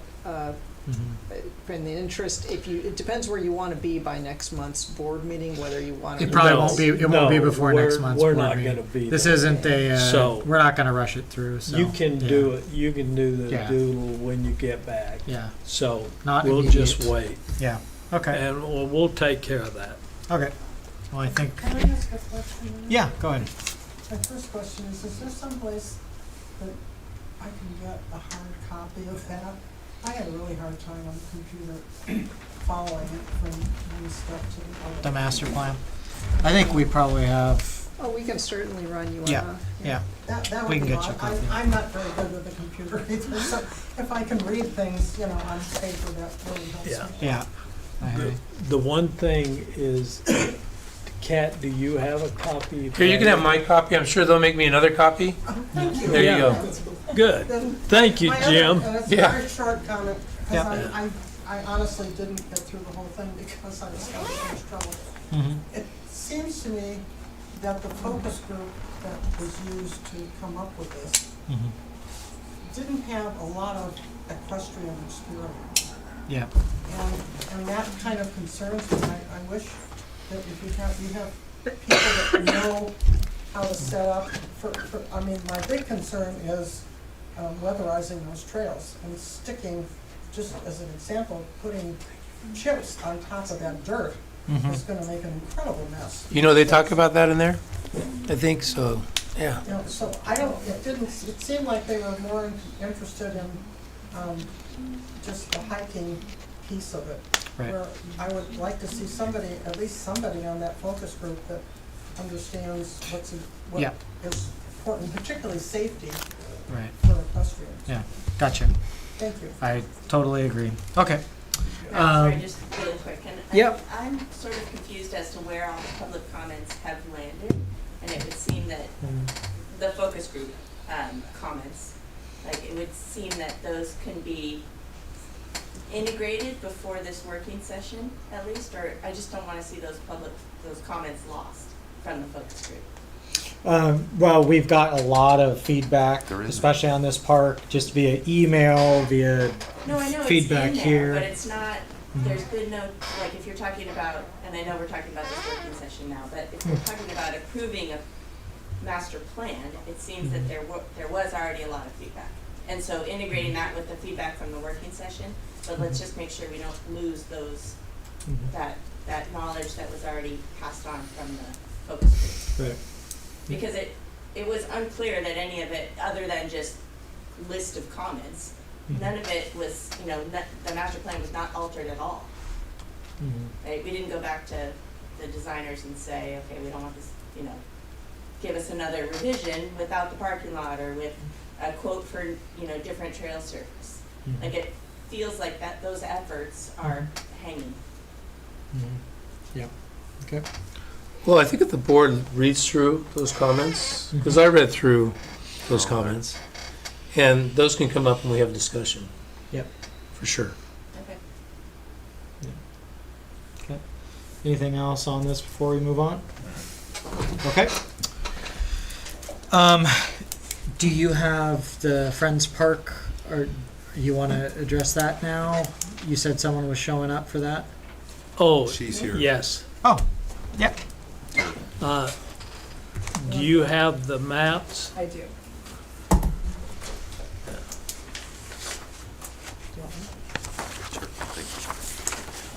Thank you. I'm gonna give them. Pass those Yeah. out Okay. to all of them.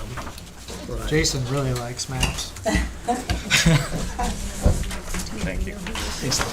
Terry. Appreciate it.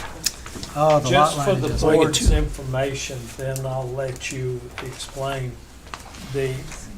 Remember, right here, we were going to take a 50 by 100 lot out.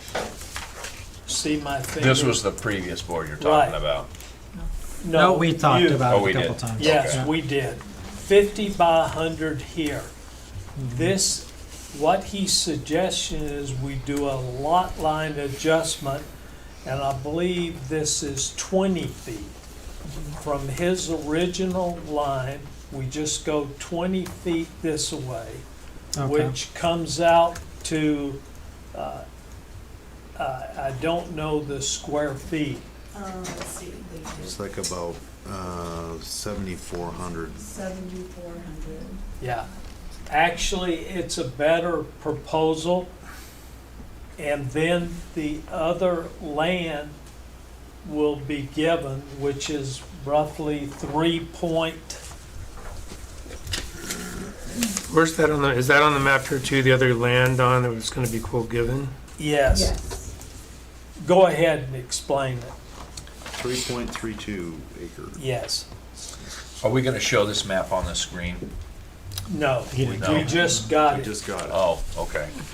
We talked about it. We had a smaller other map and, but it's the same concept. The difference is we only give up, instead of 50 or 100 this way, we only give up 20, but we give it up for a little longer stretch.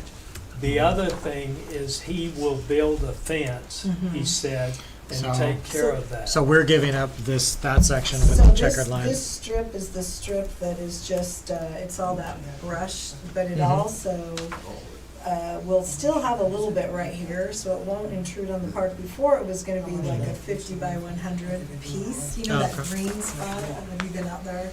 Mhm. There's a green, it's not. Yeah. Not recently, but Okay, well, yeah. this is just a 20-foot strip, and then he's agreed to put up a fence here. Okay. And right now, it's just that, on the park, it's got a bunch of scrub trees, kind of. Yeah, it looks like it's a treed border. But there will be a little, with 20 feet, there will be a little bit left on the other side of the fence. Uh-huh. So he's willing to build a fence.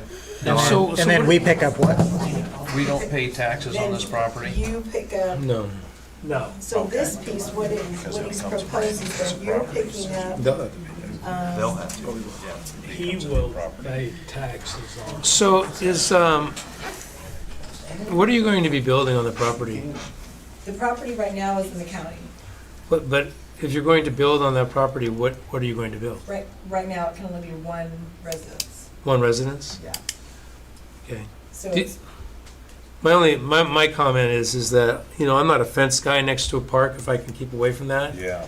Is there any way that we can do, and we can work with Brian on this, like we could maybe plant some cedars along there or something else to keep it looking like a park? No, Don? I don't think there's enough room because based on the deal, the trail right here. will Yeah, it be comes up real close. against the fence. And I want to make sure that you agree not to affect that trail. which trail? This path. trail right Oh, here. absolutely. Yeah, as Absolutely. long as that, I see no Yes. problem with us doing this addition. Matter of fact, it's better for us. Well, I'd like to see if we can It's just a fit some lot trees line. in there, Don. Is there a Maybe, reason in why part we of it? want, is there a reason why you would want to separate it with a fence? Well, I think for keeping people out of the other area, so it's actually the down that other area, the fence, I mean, if you don't want a fence, it's gonna be less money for him. Well, I'm just saying that maybe that, I think We the could do something fence, different. Jim, is important. We can go back later and put trees in. well, I'd like them to do in that. this area. I'd like them to build a fence and put the trees in. Yeah, Well- I doubt if he's gonna do that. He's Because not gonna do donating- that. He is He's donating, This is oh my city. gosh, why Who's is- paying for this lot line adjustment? This is it's shared. It is? But How much is it, with 10 Ken- grand? So I don't It understand was what's our Less problem. than, less than 4,000. 4,000. It was, Each? it, Started this No. where Oh. no, this deal it's is. just less, so this. I just went ahead and said we'd agree to that. Okay. Lot So, line So adjustment. you're Just- getting three, right down here, I don't know why I couldn't do this. So right down here is the piece which is It's a 3.32. board decision. Okay. And what's just need to happened is that understand he it so wanted I to can make record it. sure, because it's for the purpose of hopefully a trail, Right. is that this piece goes back City up has to the park. services to here. Uh-huh. And this piece This goes is back up part to the of the park, so city, there's a so way to he get can back get up to water, the park, you know, Uh-huh. with the trail. Yeah. And then we get the access over on the Right, Hess Creek Right, we trailer. wanted to make sure Okay. that the access here. Yep, okay. And like I said, with the fence, Don was wanting the fence. I think it's just better, Okay. because there's a lot, have you been out there? Can To you the tell park? me the? Oh, yeah. Okay, so you know where all the scrub trees are now. Oh, yeah. From Okay, that's the CPRD and the section. amounts I'm very that familiar he's with Oh, okay. Okay. giving, which looks like Yeah. 3.2. Okay. But anyway, I thought we should bring it back to the board. You've already approved it, but I wanted to bring it back because they changed it and make sure you had no problems. Right. 7,400 square feet. And they notified the two other landowners that are there, you guys have done that, that have, yeah, that easement for the road, 3.32 just two acres. homes there. There are no homes on this property. No, not on the property, because you're gonna have to get to your property. Trade us for Do these two homes know? 7,400 square feet that are in the city. I'm sorry. I don't mean to take up your time. Oh, I'm here, I don't know. Are you talking about? These two homes here, how are you going to drive into the property? We have an easement, Okay, there's so- an easement road that goes, Right here. yeah, there's a 25-foot Do these easement. two folks know that this is being built on? Do these folks? Yeah. They don't own this easement. No, I know, but do they know that it's gonna happen? Well, they are so cooperative that we use his water. Okay, good. So you know why, you're talking about those gentlemen that used to live at the end? There used to be a gentleman that lived at that end house, because I sold the property There you how many years ago, and he wasn't cooperative with anything. He's moved. go. Okay. Can you, before you walk away, can you just show me on here, Sure. where is the new place gonna be built? There is. There's nothing gonna be built? There's bare land. They're gonna have So- to get it annexed. So, yeah, so right here, right now, Mm-hmm, he owns 5.11 acres. got it, okay. Owns the whole thing. Mm-hmm, So this part, which is the 3.32, mm-hmm, this is the part that he's gonna donate. This is the part, this is the 20 feet, the Mhm. 20 feet that goes along the property. This is a easement road that goes all the way back to his property already. got it, okay. I think we'll go Thank you. Okay. call We that good. we cannot lose even paying half of that because it's gonna be about probably 2,000 max. And if he builds one house, the SDC will more than cover that. And plus, we get that additional property, which gives us greater opportunity down the road. So I don't see any difficulty. And Got it. Friday is on board with the lot line adjustment. Okay. Okay, Do we need to make any kind of motion, or can we just move ahead and say? We already agreed to. give You've him the already authority. agreed. I wanted you aware Thanks for of bringing the the maps. change. So if I don't hear anything, we're gonna proceed with it. Yep, okay. I think so. Okay. All right, so do I read this section here? And then we start our I'd next? like to make a request. Yep. I think that, is this, the purchase of land from Yamhill County, is it like an immediate, we have to do it now, right now? Or can we, because I've been trying to read through the environmental reports that I've been given before I come in and we talk about this.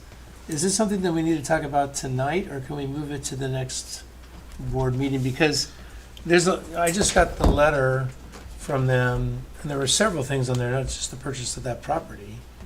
So I don't know if we want to do this tonight, or let the staff come up with a report on this, especially the environmental part, which I've always been concerned with. I don't know, I'm just throwing it out there. Because I don't know if we need an executive session right now, because I don't know if we have enough information outside of they said, hey, take this, and this is how much it's going to cost, and this is what we're going to do. I appreciate them getting back to us, though. Don't get me wrong. But I want to make sure we do our due diligence before. My preference would be to discuss it tonight. I think we got quite a bit of information that we need to discuss. I don't know. If the board has read the information that's sent us and all that, I don't know. Any other thoughts? Is there any environmental issues that we have to be worried about? Well, we don't have a solid report yet on that, so I just want to make sure that we get one, and I understand what we're talking about. I mean, we have the EPA and all those folks. We need to talk to them. So I don't know. I mean, we can go ahead and have an executive session if you'd like, but I'm not. Yeah, I mean, it's up to the rest of the board if that's what you want to do. What are your thoughts?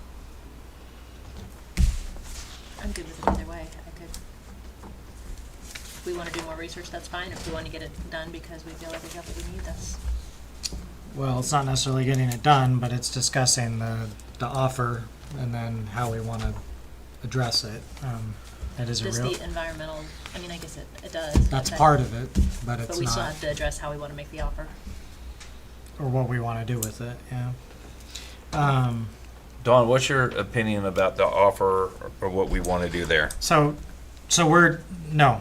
we're talking about whether we're going to have an executive session Oh, to got it. discuss it. We're not going to discuss it Got it. and not have an executive session. Right. So, do you guys want to have an executive session and then discuss the real estate transaction, or do you want to not address it tonight and get more information? That's Let's get things that's what moving. Jim's recommendation. My recommendation is to let's get things moving and then we can add in environmental issues as we find out the information. All right. What are your thoughts? We can do that. What do you think? Okay. So we will move forward with the executive session.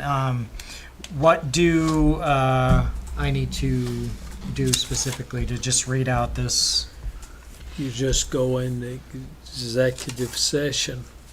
Well, here's my question: is I may be out of line here, Okay. Yeah. so hey, I apologize.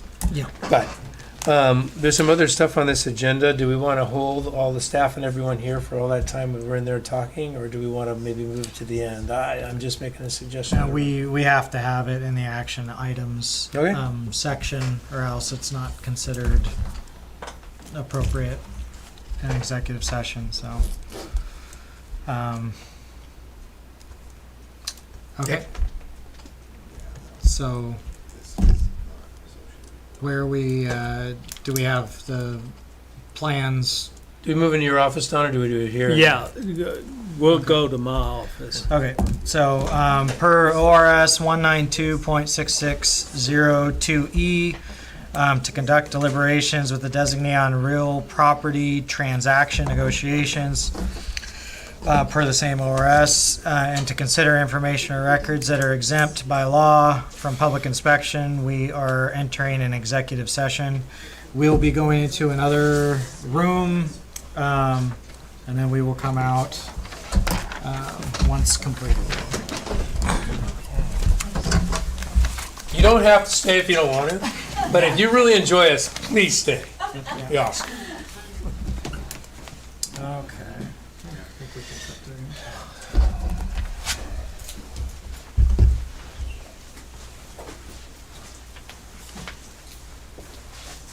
Do I need to cook you for this? You are more fun than you used to be, but I don't think I'm gonna stay. Dang, I think I cook you alone. But there's a lot of cookies for the first guys that leave, so. And for everyone else that's watching, the current feed on the stream is our bird cam from Hewitt Park, which is actually around this building. Well, just so you guys know. Matt, I send my unsolicited. And those are robins.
In regular session. I am going to move item D here, reports and comments from board members. We're going to move that to the end here after staff reports, since there won't be any action items as a result of that. We're going to jump into old business. Committee reports. I do not see pickleball committee. Do we Trail have committee a, didn't meet.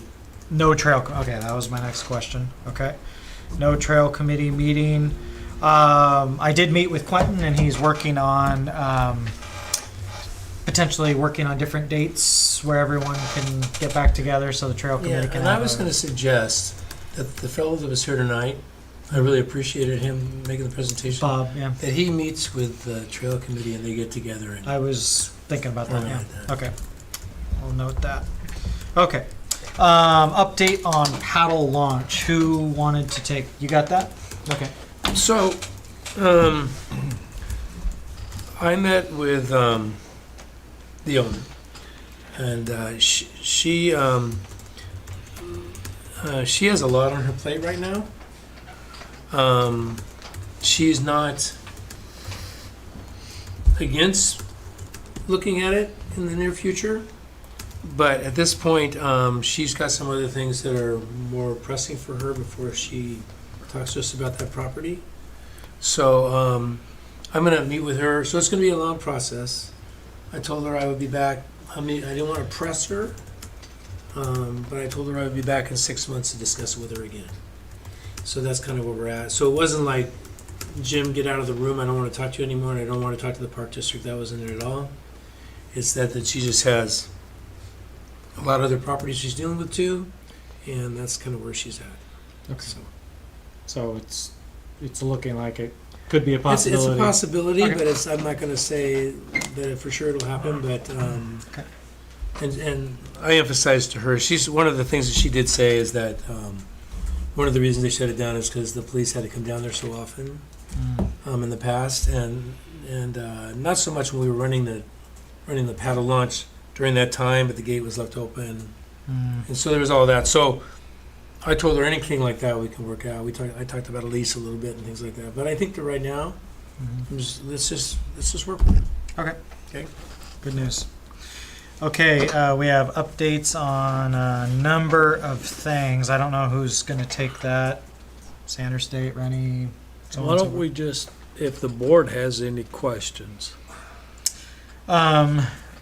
I attended the Rennie Field meeting at the school district. Yeah. I think that went well. Couple questions about more turf, basically, and I think we mostly all agree that we do need more turf, but we are pursuing more grants. Anything new on that front, or are we just application? We're waiting to see. Okay. And at this point, So. the When do you decision comes meet? back up. Yeah, you won't hear from the grant committee until probably August. Okay. You'll be reviewing those. I can give you the dates of the review after the meeting if you guys want in July. Okay. If you want a quick, we had the Sandra Park Right. Estate. You had a meeting, splash pad meeting, Splash pad and you meeting. had a city council urban renewal. And we had a city council urban renewal meeting. Both presentations went well. Very limited attendance from the public on the splash pad development. Probably because there's been quite a few. That wasn't the only one. And then we met and we'd been working on the Fifth Street improvements with Lango Hansen and the city. And the city asked us, I'm gonna read this out because I don't want to get this wrong. Steve Dahl had asked for confirmation if CPRD would be willing to front the money for rebuilding of Fifth Street and the replacement of the water line and sidewalks on the north side. So that's not just the side that we're doing, but the other side. And I'm not agreeing to that. First of all, What was there a reason behind that? because they want to do it all at once. Okay. They want us to front the money and then for them to pay us back through the urban renewal fund. First of all, we don't have the survey for the other side, so that would cost us money. And we don't have an estimate for added services, which I can get, and we're trying to work through getting the cost estimate on our part of the project right now. We don't have a PG estimate for undergrounding because all those houses are gonna have to get tied in somewhere. And we don't have an estimate of the total cost of that whole project, so. So what do we do to get these estimates? Like We're to- working on it right now with Okay. the engineering and the landscape and the electrical engineers. We're gonna be waiting for PGE for the most part. We- Because, Okay, we don't have the money to front. no, we don't. Don, unless there's something else I'm not seeing here. Is there something I'm not seeing here? Why would we go across the street? Okay. We're just looking into it. You know, I'm not sure that the district needs to pay. I don't think we're gonna have an agreement to do that. I want them to pay for their water line. I want them to pay for anything that is outside of our scope of what they conditionally approved at this point. That's correct. Just what code requires. Yeah. Exactly. And whoever's gonna develop that piece of property across the way, they should pay for it. Well, it's residential right now. It just Okay. doesn't have sidewalks. It's residential Oh. and it's park, Billick Yeah. Park, Yeah. which We is have- not developed. It doesn't have a sidewalk on it. It's just, I don't even know if it's a curb or not. There's a curb on ours. Is there? Yeah, just a Yeah. curb, no sidewalk. Yeah. Ready field conversion, we Oh, kind of talked on about. Sanders, I did have a question. I almost forgot. Yeah. I know that I saw on our plan, we have a parking lot there. What's the capacity that we're envisioning in that parking? I forget, it's like 45 or 44. Okay. Yeah. So it's a decent size, because I was looking at it, I'm like, is this No, it's, 15 spots or No, is this no. 45? Okay, there's additional parking on Billick Park side, right. which they may or may not develop, develop at this point, because we're not putting in the big buildings that Right. we had proposed. Yeah, okay. The bypass development, we gotta submit for land use here pretty quick. We're talking some things through with the city on industrial. Aquatic and Fitness Center, they're gonna do some final balancing next week.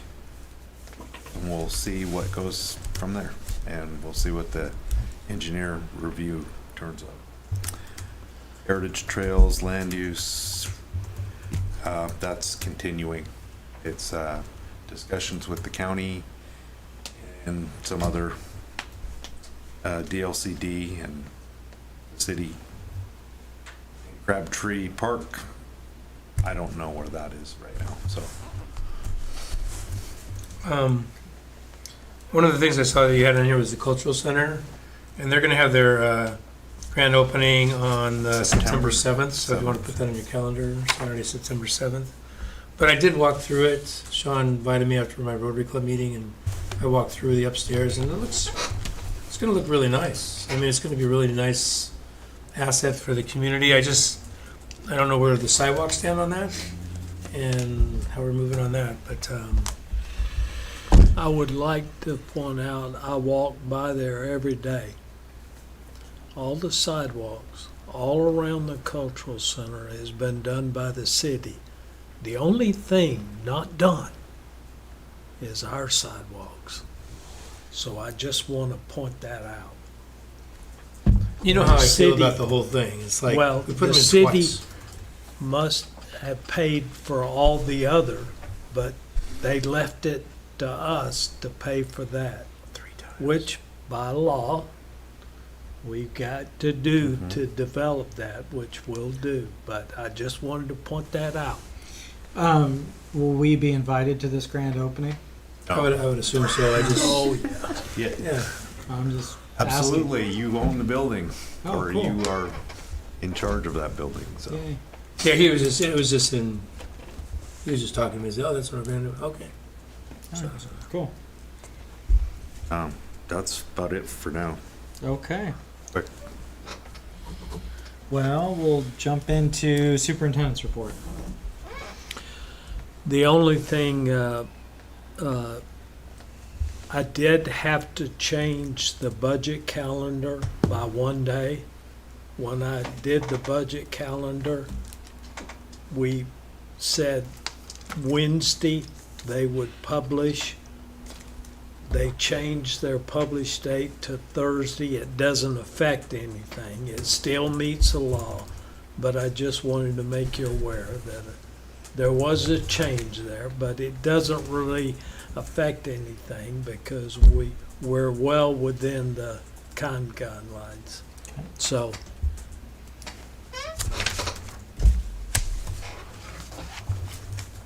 that's it. Okay, no, that's all. Okay. Okay, staff reports. Casey, do you have more? No, I'm done. That was pretty much the other updates. Okay. We'll jump to Julie. There was that discussion regarding the field, the lighting.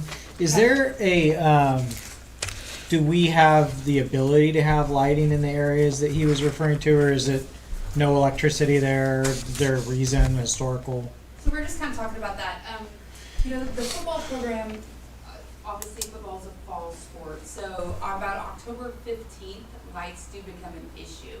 So they used to actually practice out at Mountain View, and they have since moved, because we don't have lights out at the Mountain View field, so they've since moved out to the Chehalis Valley Middle School area, because we do have 2 lit fields when you first enter the facility up on the right-hand side. Mm-hmm. So we go up there, and the basic service, they do a great job lining 4 or 5 football fields in the outfields of the softball fields out at Darnell Wright Sports Complex. So if you're looking at the complex to the left, Chehalis Valley Middle School has a field there, and it's a football / soccer field, and that's the specific field that he's talking about.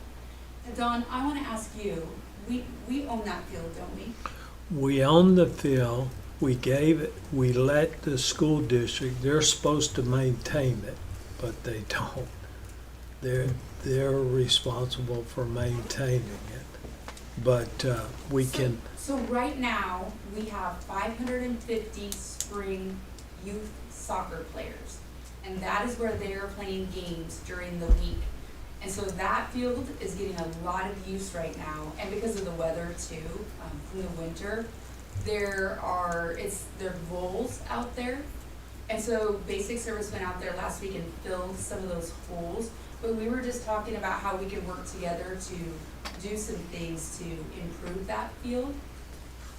The other part of that is we can bring out some portable lights. So we used to rent lights at the Mountain View field from Pape Rents. They're for about 8 weeks. I was just telling the guys that they're about $1,500.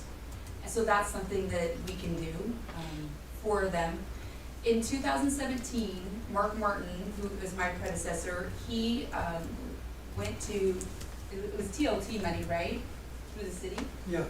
And tried to get a grant for lights for the Darnell Wright, specifically the Chehalis Valley Middle School field that he's talking about. And we determined that to put lights out there on that field was gonna be about $750,000. Oh. And that's through a company called Musco Lighting. Even with the infrastructure in. It wasn't 750,000. Yeah, it was 750. I have the paperwork for it. Because the power For is run. two ball field lights? Well, 2 ball field lights and what he's talking, what Bob was talking Oh, about. okay, you're is the talking football about field. the football field Yeah. as well, okay. Yeah. The Yeah, field turf. yeah. Yeah. And so we didn't obviously get the grant, and so, but we were just talking while you guys were in executive session about things that we could do to, now that we have spring soccer out there, which is a new activity for us after COVID, I think we could work together to make that a more playable, good, safe field, because safety is a, concern out there for those guys. We had a huge roller that we took out there. Remember, Dawn, that one time? Well- It was a massive. And still have it.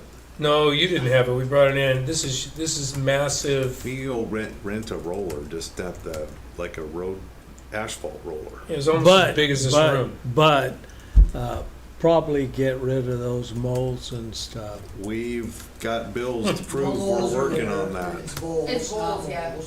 Yeah. Moles? Those are your little mice looking guys. Okay. They're all over out You there. can only bait those, but there's there's opportunity that we can absolutely.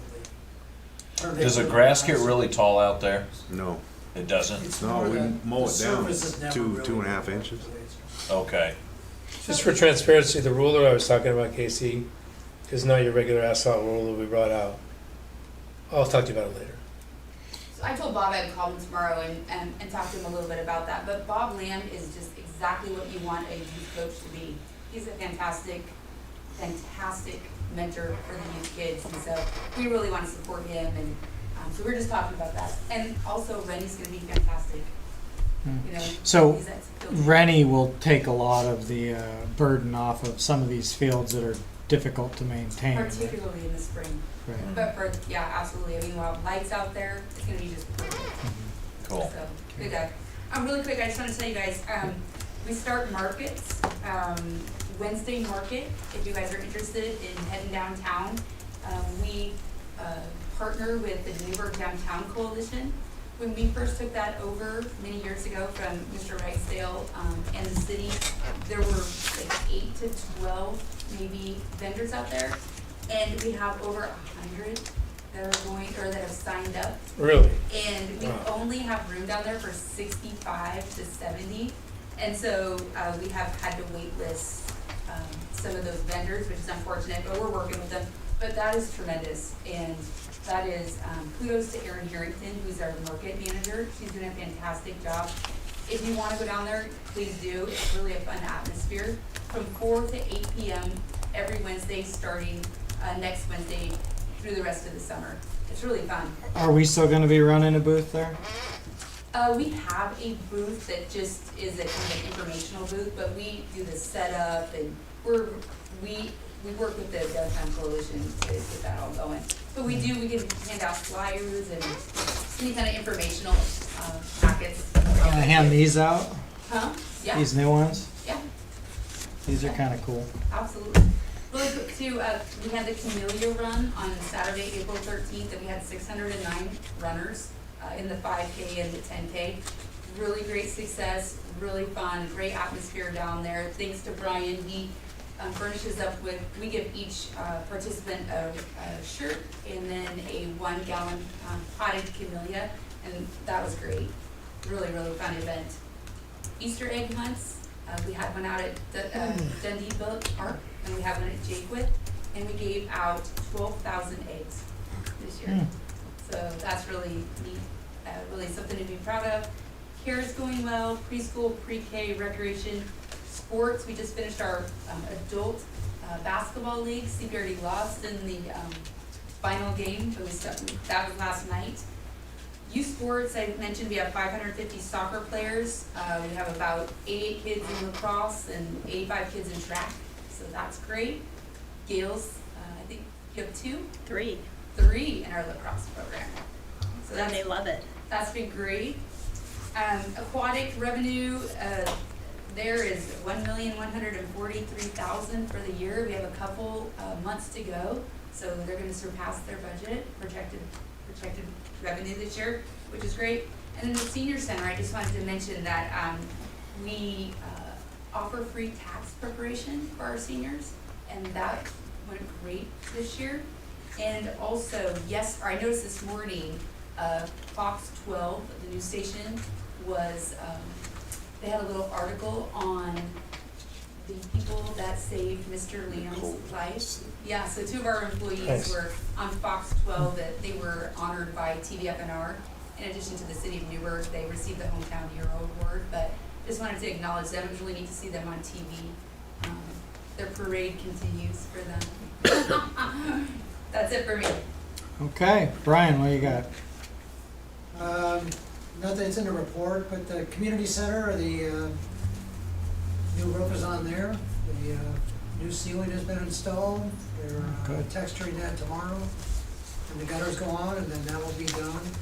We've already have plans where the building will be painted this summer. And we're gonna redo the courtyard inside and do away with the planters in there, put new surfacing in there, so that can be programmed and used almost year-round down there with a different surfacing in the bottom there. You might have heard earlier in the meeting tonight that the restrooms were,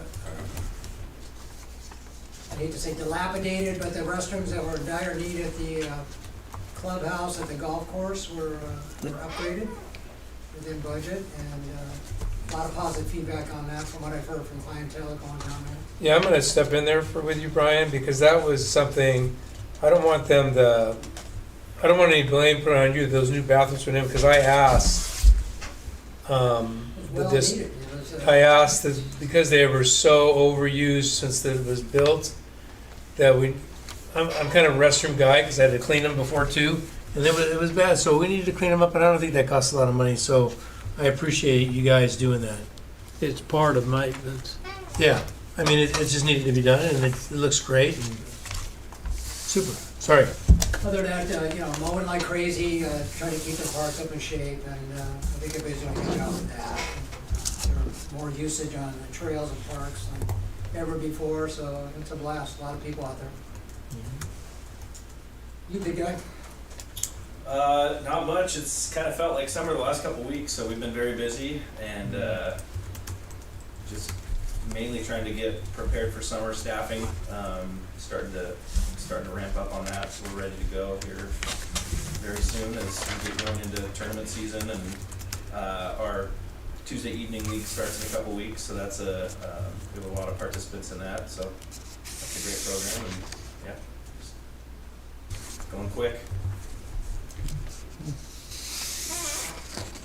Recently completed projects include all the fairways being sanded and punched with solid spikes. We've also fertilized weed and feed of all the fairways. Ongoing projects is the continued removal of the cottonwood trees around the ponds. And irrigation upgrade is about 80% done according to the Toro rep. Future projects include broadleaf weed spraying in the rough. It was mentioned rolling the greens. We have a roller, but there's one in the budget. I think it's for next year. Do we currently roll the greens, or? I rolled the greens, each green twice this morning. Okay. We have roller. It's an attachment, that go right? onto the greens mower. Mm-hmm. So it's like an attachment, not its own. Yeah, we take device. the blades off. And then the one that we have budgeted next year is It's a riding one. It's a more okay. Standalone. Yeah, the ones we have now, the rep said that they're between 100 and 300 pounds of pressure on the greens. The new roller will be around 800. Yeah. Okay, so big upgrade then. Okay. All right. Good stuff. I think that's it with staff reports. So we will finish up with comments from board members. I'll start down Jim, and we'll just go this way. Yeah, so I was, I went out, I was asked as a board member, in fact, all of us were asked, but I had the time. That's retirement's about that. So I went out to PCC, and they were planting a tree out there for Earth Day, and I met their assistant, the assistant vice president of PCC out there, and she was really thankful that we had a working relationship with them, and that was a good thing. But with that said, this gal rides up on this tricycle type recumbent bike to the because the neighbors were invited and everything, and she goes, you got this gal that's out there mowing right now, and she's doing an amazing job.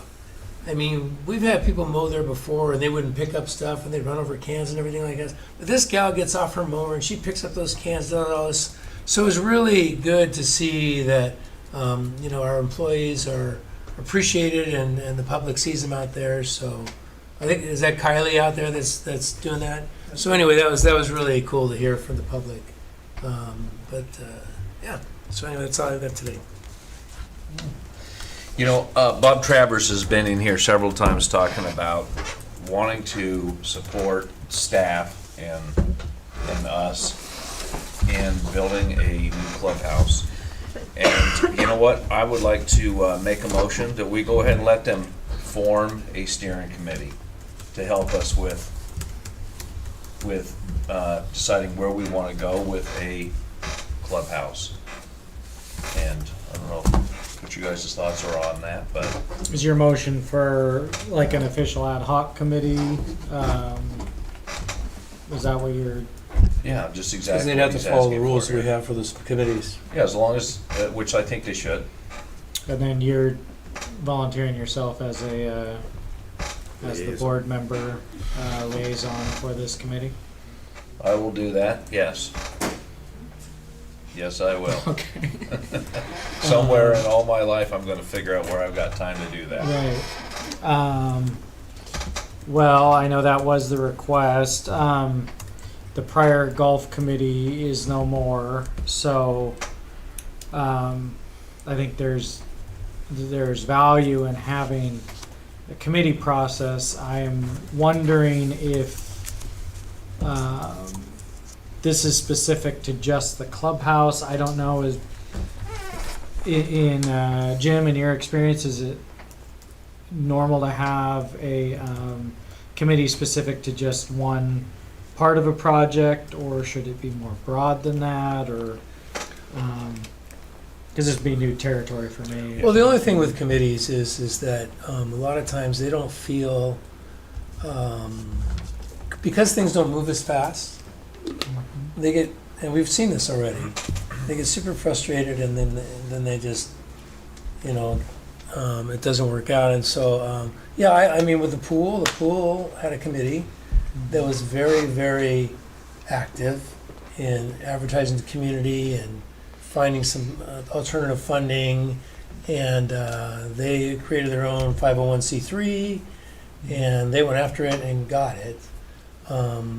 But as long as committees understand that they don't, just because they want this, they don't always get that. And so the stuff that they want. So I don't know after the last committee stopped.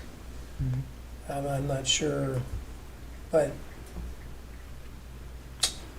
I know that he's passionate about it, and a lot of times passion is important in a project. Do you have any thoughts about establishment of a committee?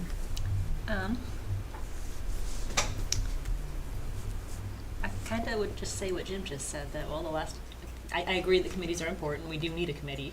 The last one stopped.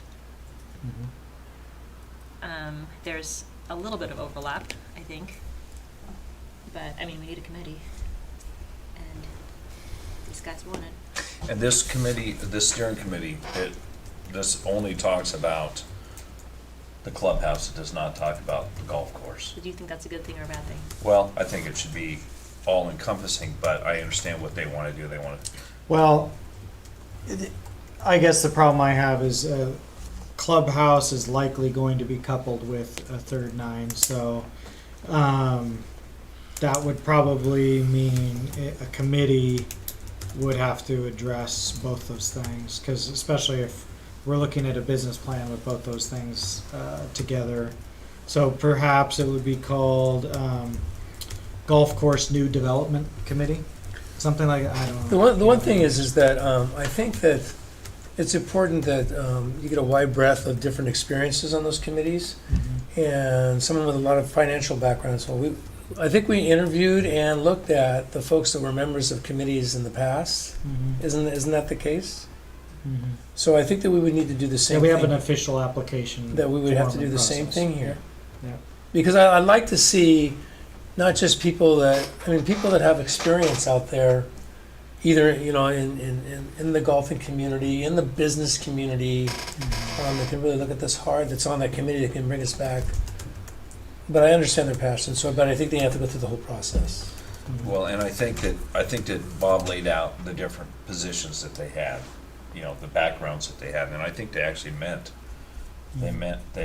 those different. I don't know. I haven't seen He laid it out. Yeah, I know Right. that, but I I wanna think- see it. Any committee that we create has to follow the same process and Sure. rules. So, if we were to create the committee, then we'd allow them to apply. They'd apply. We wouldn't just limit a committee to 3 people. It would probably Right. have to be what 5 to 7 is about. Right, and I would love it if we could get somebody that didn't just live in the greens.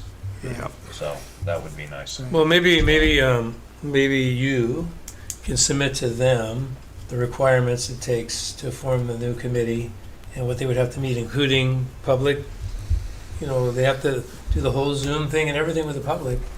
So, and for some people, that's not fun. To be a would- sanctioned committee under us, yeah. I think what we should do is advertise for the committee members, and in the committee, put the criteria that the selection would be, so that people applying know what the criteria is for selection and go from there.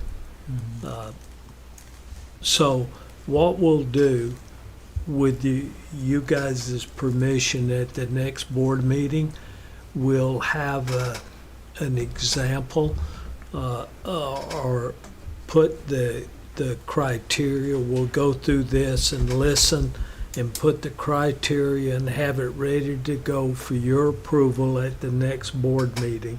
That And sounds then like a we'll good idea. advertise and then make the selection from the. And so we'll include Yeah. what the committee rules are, so Right. everyone sees it. There So you go. they know what this entails. And then I would recommend, if everyone agrees, that we don't call it just the clubhouse. It would be new golf course development.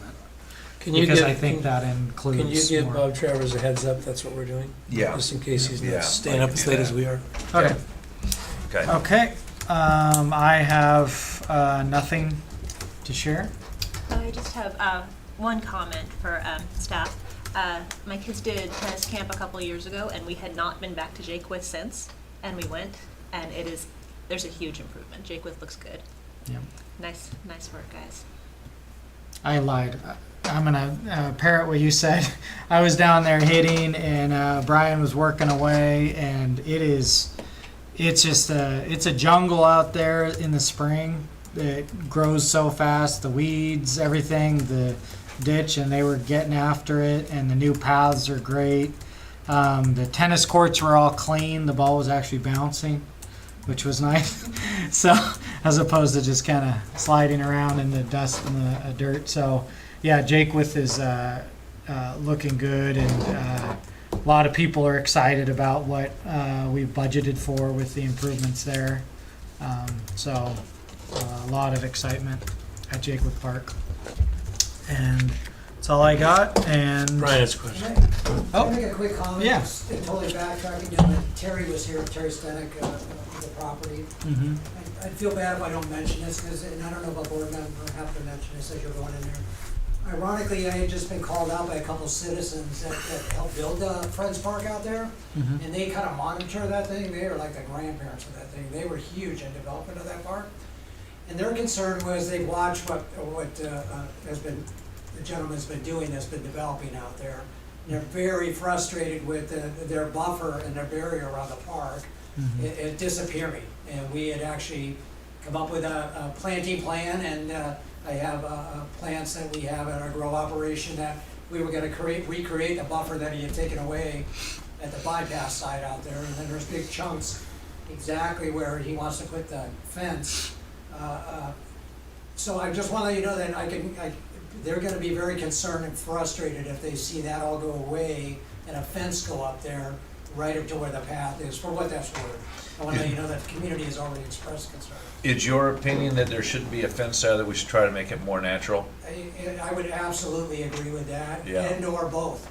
Put a fence out where the backyards are for your homes or whatever you're doing there, or whatever that road going through there.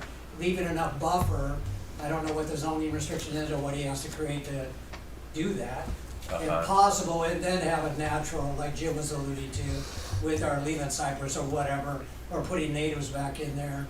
Is a fence gonna last if we've got vegetation up next to it? No. Yeah. what if I talk with Casey? We'll meet with Casey and We explain it. do, because we kind of gave him a 5,000 square foot limit, and Right. he's up to like 7,100 square feet now. Maybe we can push it back a couple feet or more, and Well, we'll what talk we, to him. what This we, is the first time we've seen this. what we can do is we can meet with him and suggest that he allow us right along the line to put our vegetation. Then he build his fence off of that, ever what he wants to do. So we'll meet with him and ask him and go from there. Yeah, and consult with Brian on how Yeah, how it would best Yeah. work. I knew Julie Firth down there. She's our eyes on the park down there. And I saw some comments from her, and she was the first one to call the city. She was the first one to call the county. And they've had everyone down there watching this project. So I think we need to be careful. So Brian, thank you for your input on that. Yeah, I appreciate it. I don't mean to sidetrack the meeting. No, I'm glad that you did. Okay. All right. Well, on that, we'll close. Get your bug and get home. Lights still work on that thing? Everything.